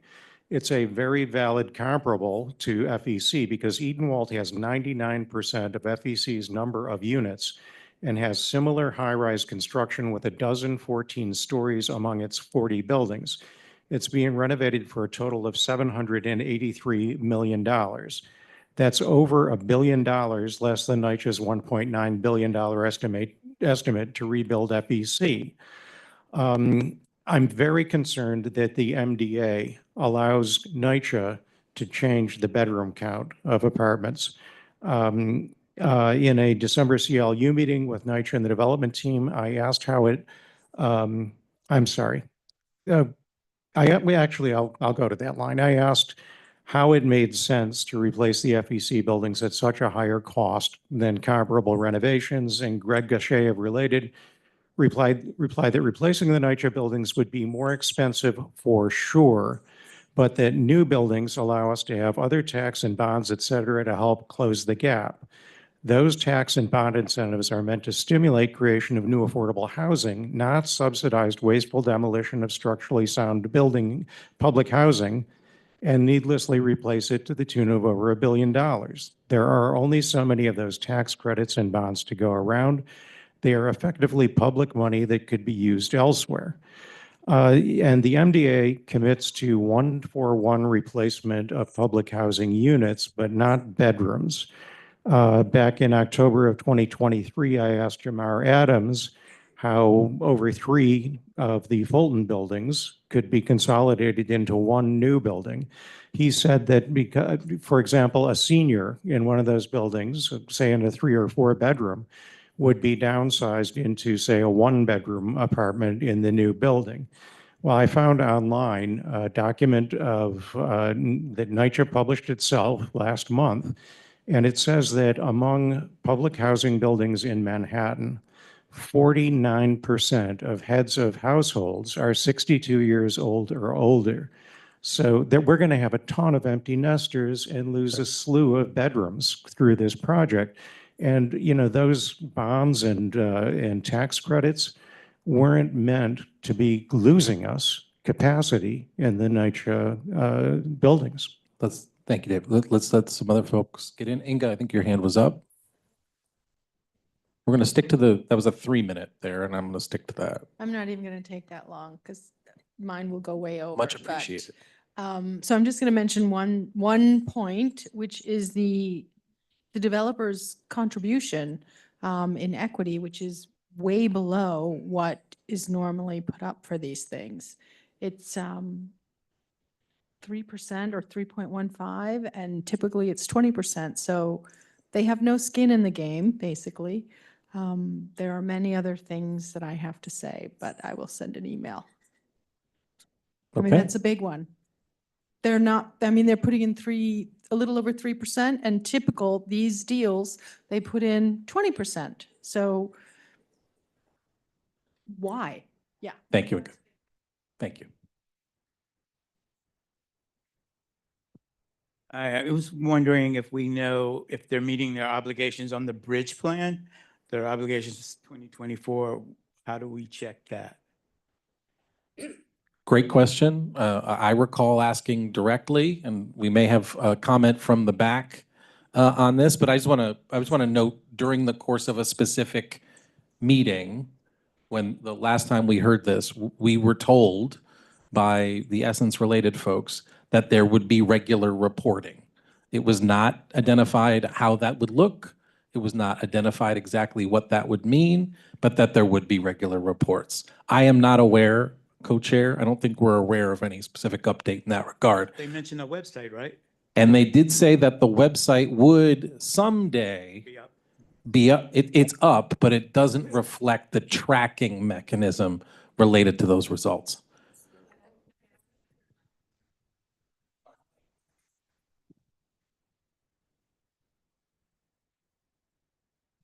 Good evening, everyone. I'm Yadira Jimenez from the Office of Assemblymember Tony Simone. And you did answer the question. The updates are actually on the Fulton Elliot Chelsea.com site, and it is updated regularly. The bridge plan, the report card, as they're calling it, is actually updated on a monthly basis. I do think as well that the bridge plan didn't officially kick in until the MDA was signed, good or bad. And if we have questions about how the bridge plan is going, we should probably ask people on our committee who live in Fulton and Elliot Chelsea. Well, I'm happy to give you an So update. what provoked that question was Michael several times has mentioned that he's having problems with his mail. So I was just wondering if that's been rectified. Yeah, I can tell you, okay? I got to Jamar, we pushed NYCHA, we got the mailbox about a week ago, and I picked up my keys, I guess on Friday. So that happened. I was relieved to see at the same time, opposite the mailbox bank, a new screen up on the wall. And that's that screen that you were told about that would be providing notices, that sort of thing, you know, like an intercom, lobby comm, elevator comm type notice deal. So Do we know, that was Mike, just put in. how many buildings now that those have been put up in? Because as of last month, it was like 2. Oh, I don't know. All I know is mine was there it surprised me. I just couldn't believe it was there. But anyway, so that happened, and that was part of the bridge plan. And I pushed Jamar on it. I said, hey, look, you know, I can't get NYCHA to do this. And you got to step in. And so they promised to pay for the thing. And lo and behold, it happened. So that in that respect, it's good.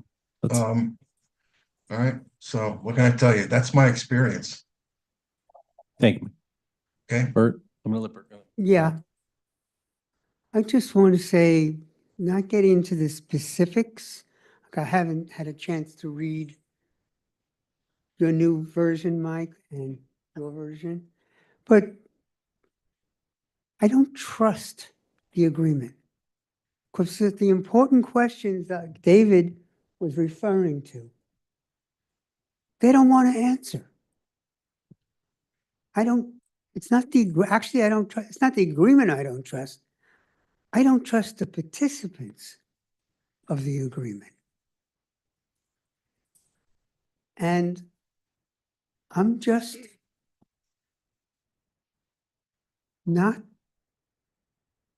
for what they're proposing at the present time, because there are still major questions that are not answered. Primarily, the rehab questions. They're avoiding the specifics of that. And I do understand that rehab would be more complicated, more disruptive. But I want to know how much and what specifics of it.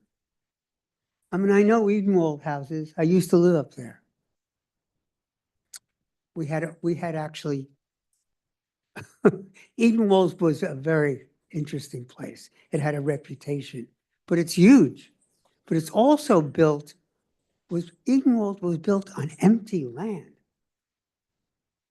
Not like here in Chelsea. It was, those were the 1950s. That part of the Bronx was, pardon the expression, almost like farmland. But I want to know what the specifics are for Chelsea. Just I jump in feel for a one lot close. I second. feel a lot closer to you now, Bert. Thanks for letting us know that. Let me just jump in and make one quick statement as a follow-up to the question about reporting. It is true that if you go on the website right now, you see a monthly report on bridge plan progress.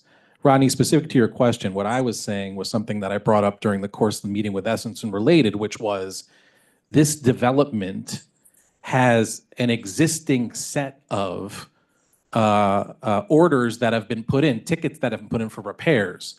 They don't cross-reference on that. They are focused on the actions they are currently taking. So in other words, if there are specific issues within the buildings, it may or may not be true, because I put it in a ticket with NYCHA, that those things have been addressed. They're not tracking that.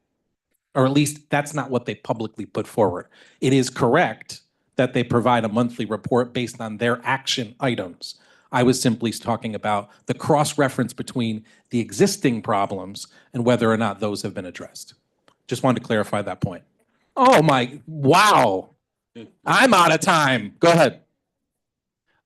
Thanks. I did read through all 191 pages, and I've read Viren's, but not Mike's summaries. My concerns are that this is, as Viren points out, an agreement between NYCHA and Related Essence, not NYCHA residents and anybody else. And I think that we need to kind of try to address that. But I think the agreement's signed, and so we have to kind of look forward from here in a way. Within the MDA, I'm concerned about right of first offer versus right of first refusal. I'm wondering about these HDFC creations. I'm wondering about these LAHT issues. I'm wondering about these zoning lot mergers. I'm wondering about the equity stake like Inga raised. I'm worried about the ground lease terms being too low. I mean, why is this rate so low? This is great land. But I think addressing concerns going forward, I think we really need to focus on sort of the commitments that Related is staying involved. There's a lot of languages in the MDA that they'll bring in a new management company in the future. They'll sell off equity stake, and they won't even be there. It'll be some VC firm that owns this entity, and I'm kind of concerned about that. I want to see more commitments to resident involvement. If they're going to create an HDFC, residents should be on the HDFC boards. I want to see residents involved in the design factor decisions. I want to have residents be able to make decisions about these issues that they're facing and not just be pushed to the side. I think we need to fight for penalties for non-completion or missing deadlines, like substantial penalties. They have a security deposit of $2.5 million on a $1.9 billion project, insignificant amount of money to them. So let's talk through those issues. Always concerned about relocation and displacement of residents. We're talking about taking down buildings and moving people, human beings, and I think we need to really track that very importantly. But as a land use committee, our fight is on the rezoning. And when that rezoning comes forward and that ULURP comes forward, I still struggle, and I've said this before, a couple of things. One, it's not a foregone conclusion, and they're working with this MDA as if it is a foregone conclusion. And I think we have sort of a binary struggle here. One is, if there is no upzoning, that has a greater negative impact on the residents because they may have to relocate multiple times. As opposed to relocating once, they may have to move multiple times if we don't have the flow as is proposed. But then if we do the rezoning and we are upzoning, what do we get as benefits? If there's an increase in square footage of residential square footage, not units, but resident, we should demand more increase in residential square footage of NYCHA units. We should go beyond the 2,096 and get more. We should have better affordability requirements. We should have more integration of the community so it's socioeconomically and not warehousing and segregation of people. So that's my overview. Did I stay within 3 minutes? You have 7 seconds remaining. Go ahead.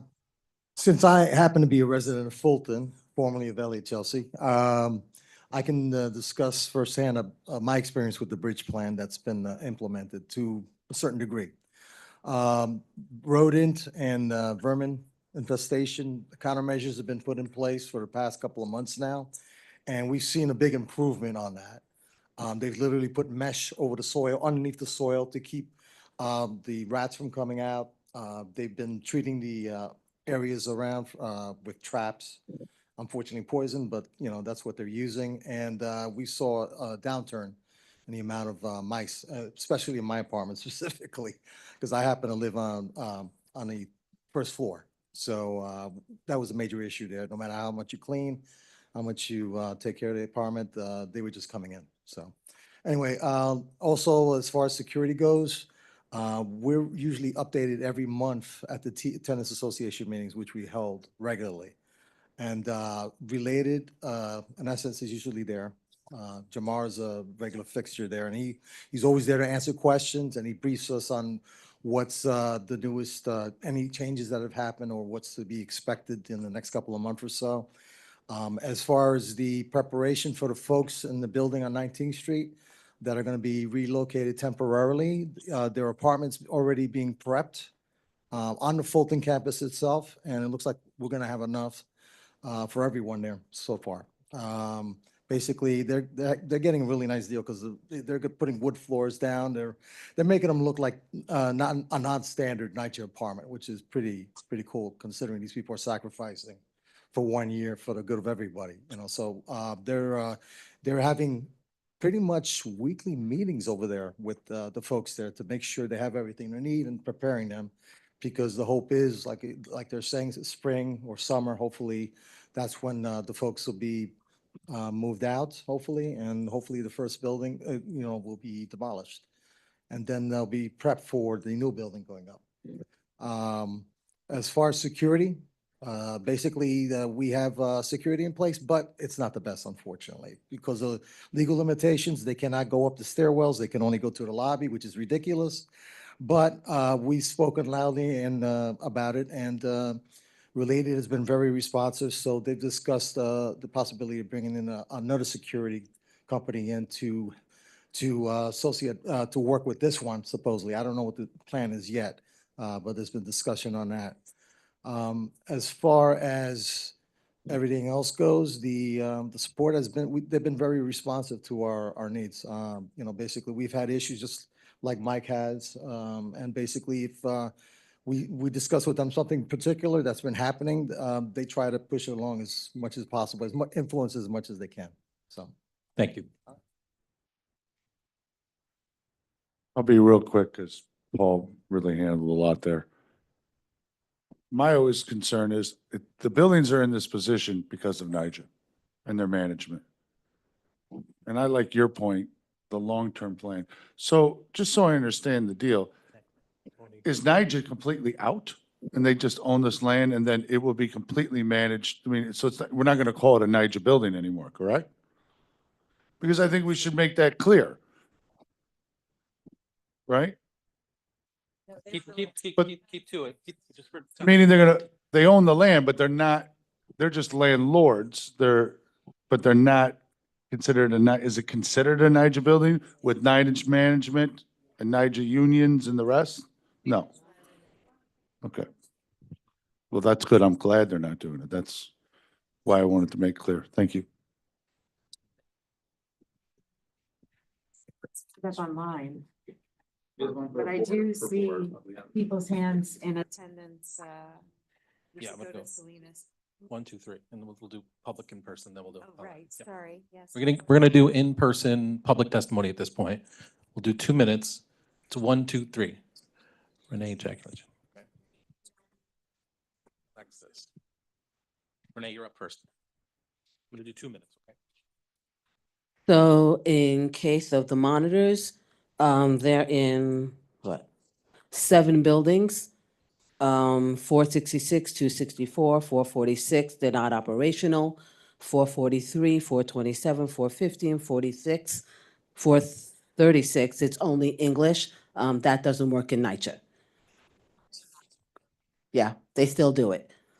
So we know the Chelsea buildings, 420, 425, 415, 428, no monitors. 288 and 426, those are Elliot, no monitors as well. So in case of security, we see them, we know they're there, they walk around, don't think they're very effective. In the case of what's going on with the buildings themselves, I haven't seen people in them, but we have seen stuff done on the outside not being done properly. It's lovely you paint, but before you paint, you actually either take the chip away and then you plaster and then you paint. All they're doing is making things look pretty on the outside. Part of the MDA.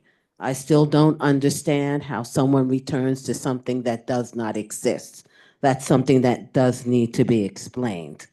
Let me see, where else are my notes? Sorry, I was taking a lot of notes. As you say, as of now, we are still NYCHA buildings. If this plan goes through, they will be project-based Section 8 buildings. NYCHA will merely be the land controller. That's all they will be.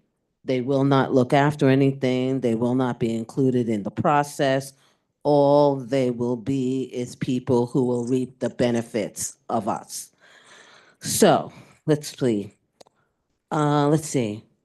Revenue of the project still up in the air. Something Greg Goucher said, it's something that the residents don't need to know. Keep that in mind.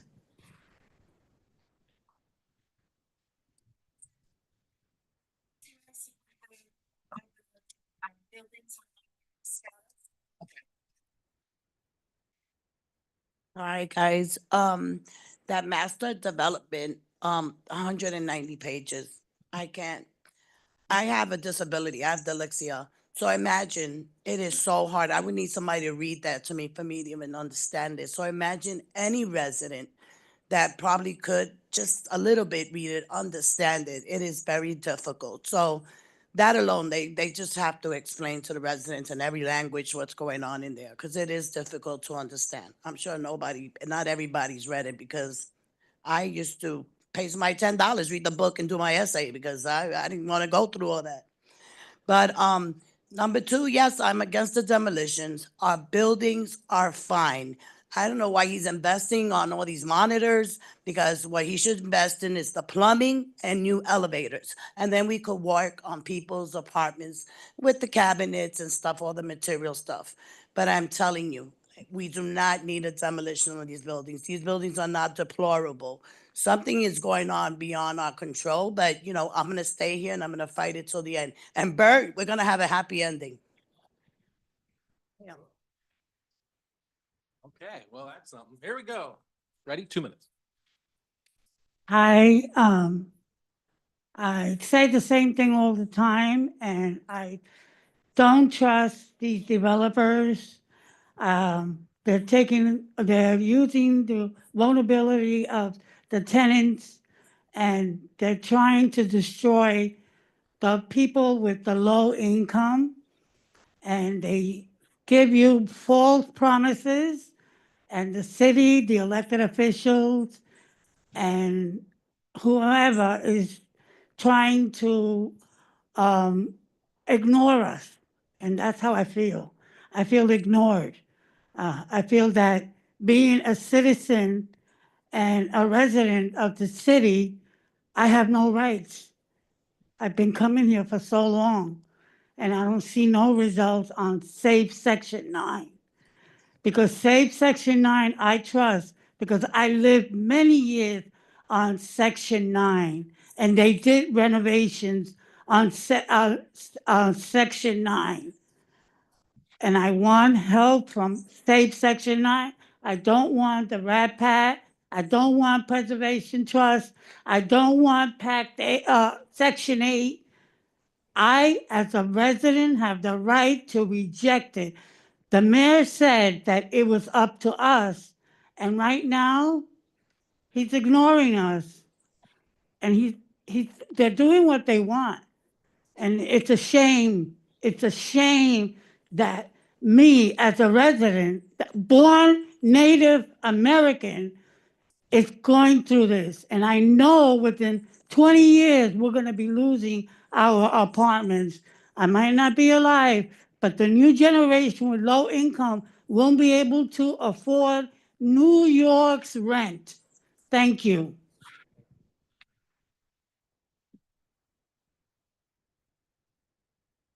Hear from a resident, and then we'll go to Christine.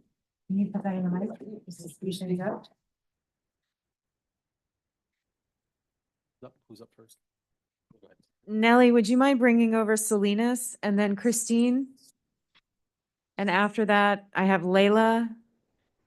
I'm not sure we're going to get to everybody because we do need to have a little bit of time to discuss in the committee too.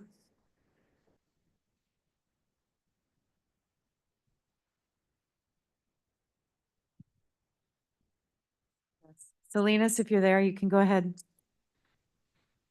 Yeah, I want to make everyone aware, and for those who are not fully informed, this demolition proposal is not a done deal. Demolition has to be approved by the federal government. There's a whole application process involved. NYCHA has not filed that application. It's the Section 18 demolition and disposition application. Elected officials do not have a final say. We live in federal housing, which is governed by Housing and Urban Development. HUD is the agency that can approve the Section 18 application, which NYCHA has yet to submit. It doesn't seem like everyone on the board knows this, so I plan on being repetitive about it. I would appreciate if all members on this board would respect the process that is involved in this proposed demolition. It's not a done deal. And I, as a public housing resident of the Elliot houses, is fighting very hard to make sure this doesn't happen. Yes, we will continue to discuss demolition versus no demolition because it's not a done deal. And we will not make plans on collaborating with Essence and related companies on their visions and goals. It doesn't matter what's been said in the meetings you had with elected officials. When you believe their misleading information, you are believing what many of the tenants believe and will cave into their deceptive practices. FEC tenants against demolition are not giving up. We are fighting this till the very end. They have no right to intrude and take over based on deceptive practices. Please be vigilant. And remember, elected officials cannot approve a demolition of public housing. To also make you aware that according to HUD rules, NYCHA must provide an obsolescence report, which is supposed to detail how our buildings are falling apart. This is supposed to be public information, but we have yet to see it. Please, let's follow the rules and insist on seeing all relevant documents pertaining to the demolition proposal.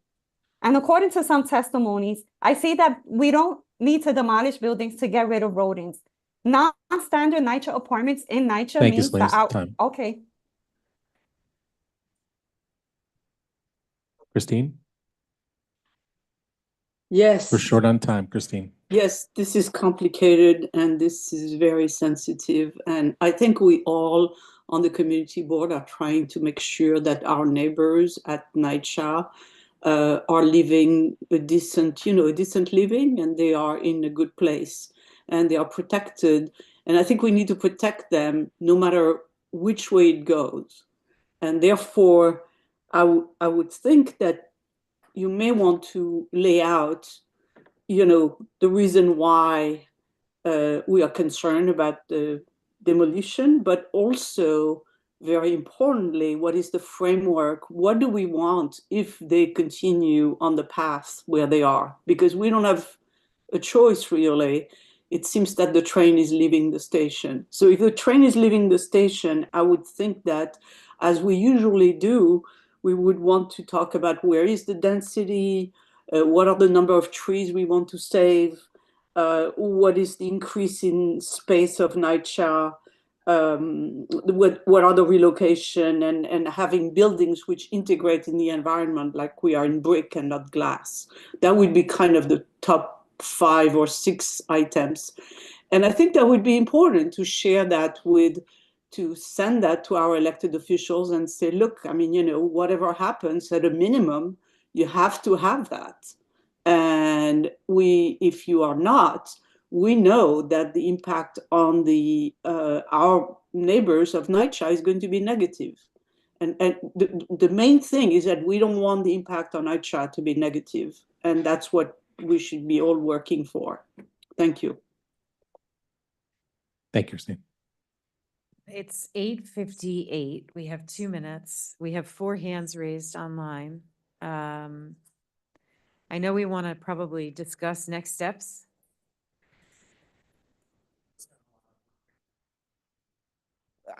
Okay, then Layla, then Lydia, then Carol, and then Zoom user.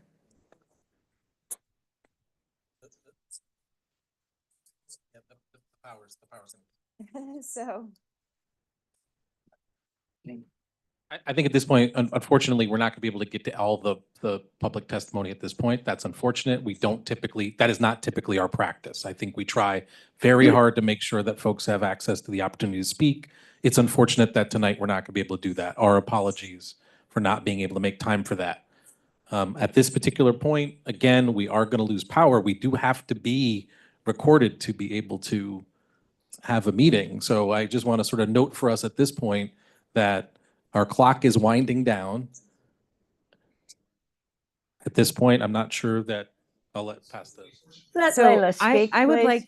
I think we have 2 things. One is there are some questions that were unanswered that Dave brought up earlier first.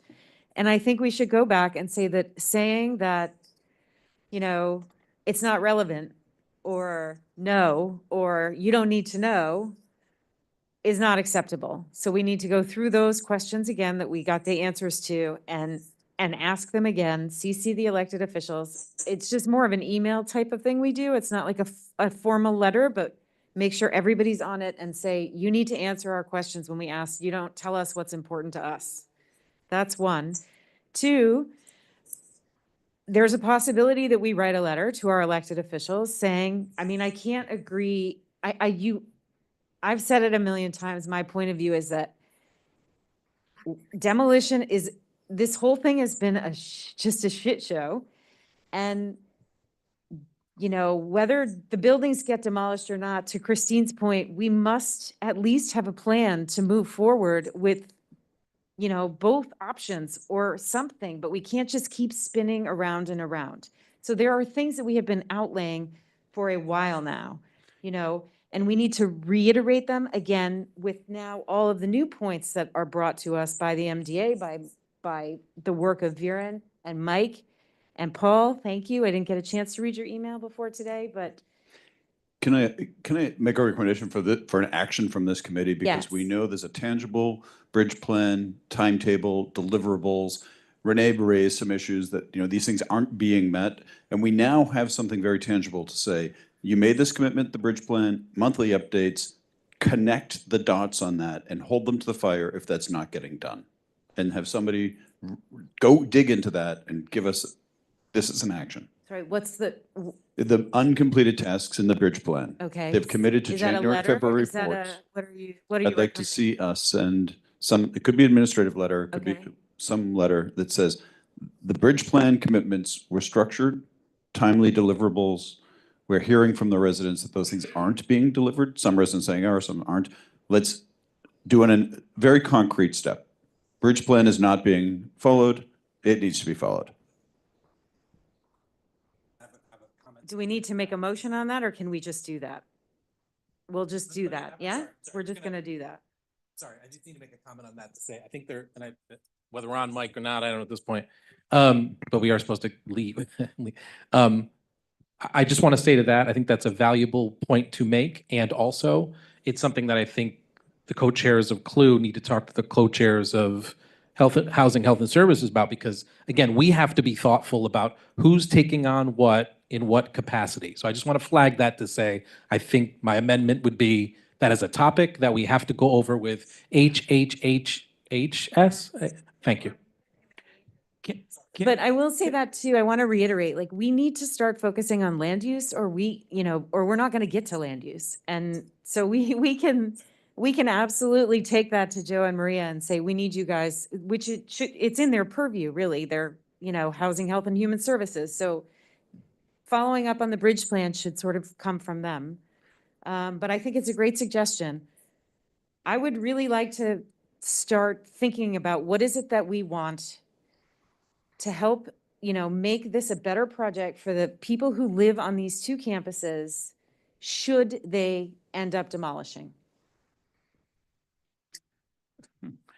Can we also include, so if the bridge plan only includes new items 2024, can we also find out what's happening with the old items that have been on hold that you talked about, Craig? I think that's What's the appropriate. status of those? How are they being rectified?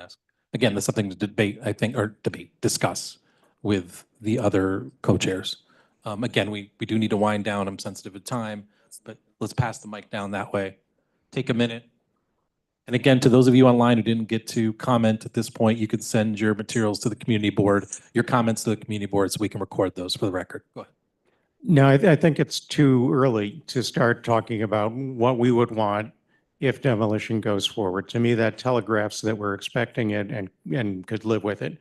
There are all sorts of regulatory and statutory issues and requirements that are in the NYCHA. And I think we should be focused on asking very technical questions. I hope that you'll let Layla share the work that she's done analyzing the MDA.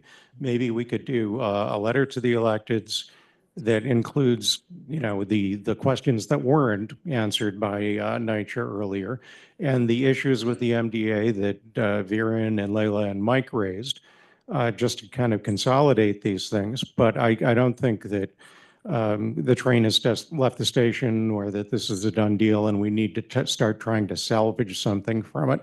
The draft environmental impact statement hasn't even been issued yet. Again, if I could just jump in for 1 second, then I'll hand this off, just simply to say, that point is heard. I think there are folks around this table that agree and perhaps disagree with that. At this stage, we need to think about a parallel process, though, and the reality that we need to be thinking about what we choose to put forward to whom is a different conversation.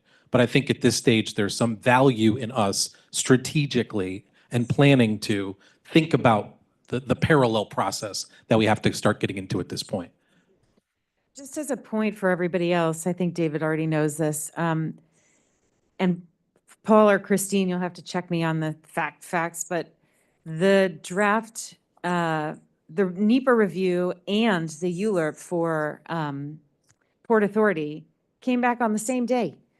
So that kicked off the clock, and then, everybody was scrambling. So I don't think we want to be in that position. I really don't.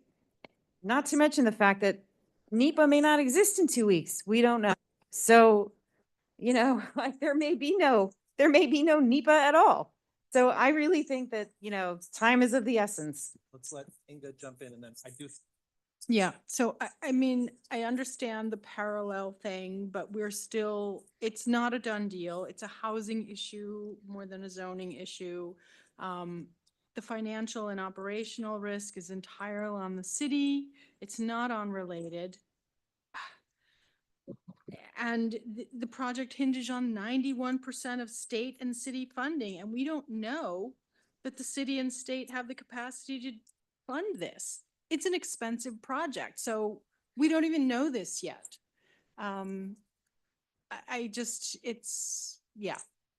It's a fair and understandable point. I think, again, as I said before, in this committee, outside of this committee, specific to this board, there are different points of view about whether or not saying something in one direction or another is going to have a cost or consequence.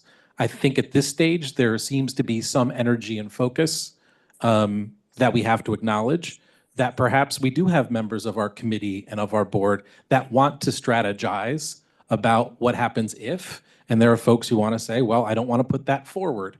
We are going to have to come together as a board at some point, likely to put together a vote.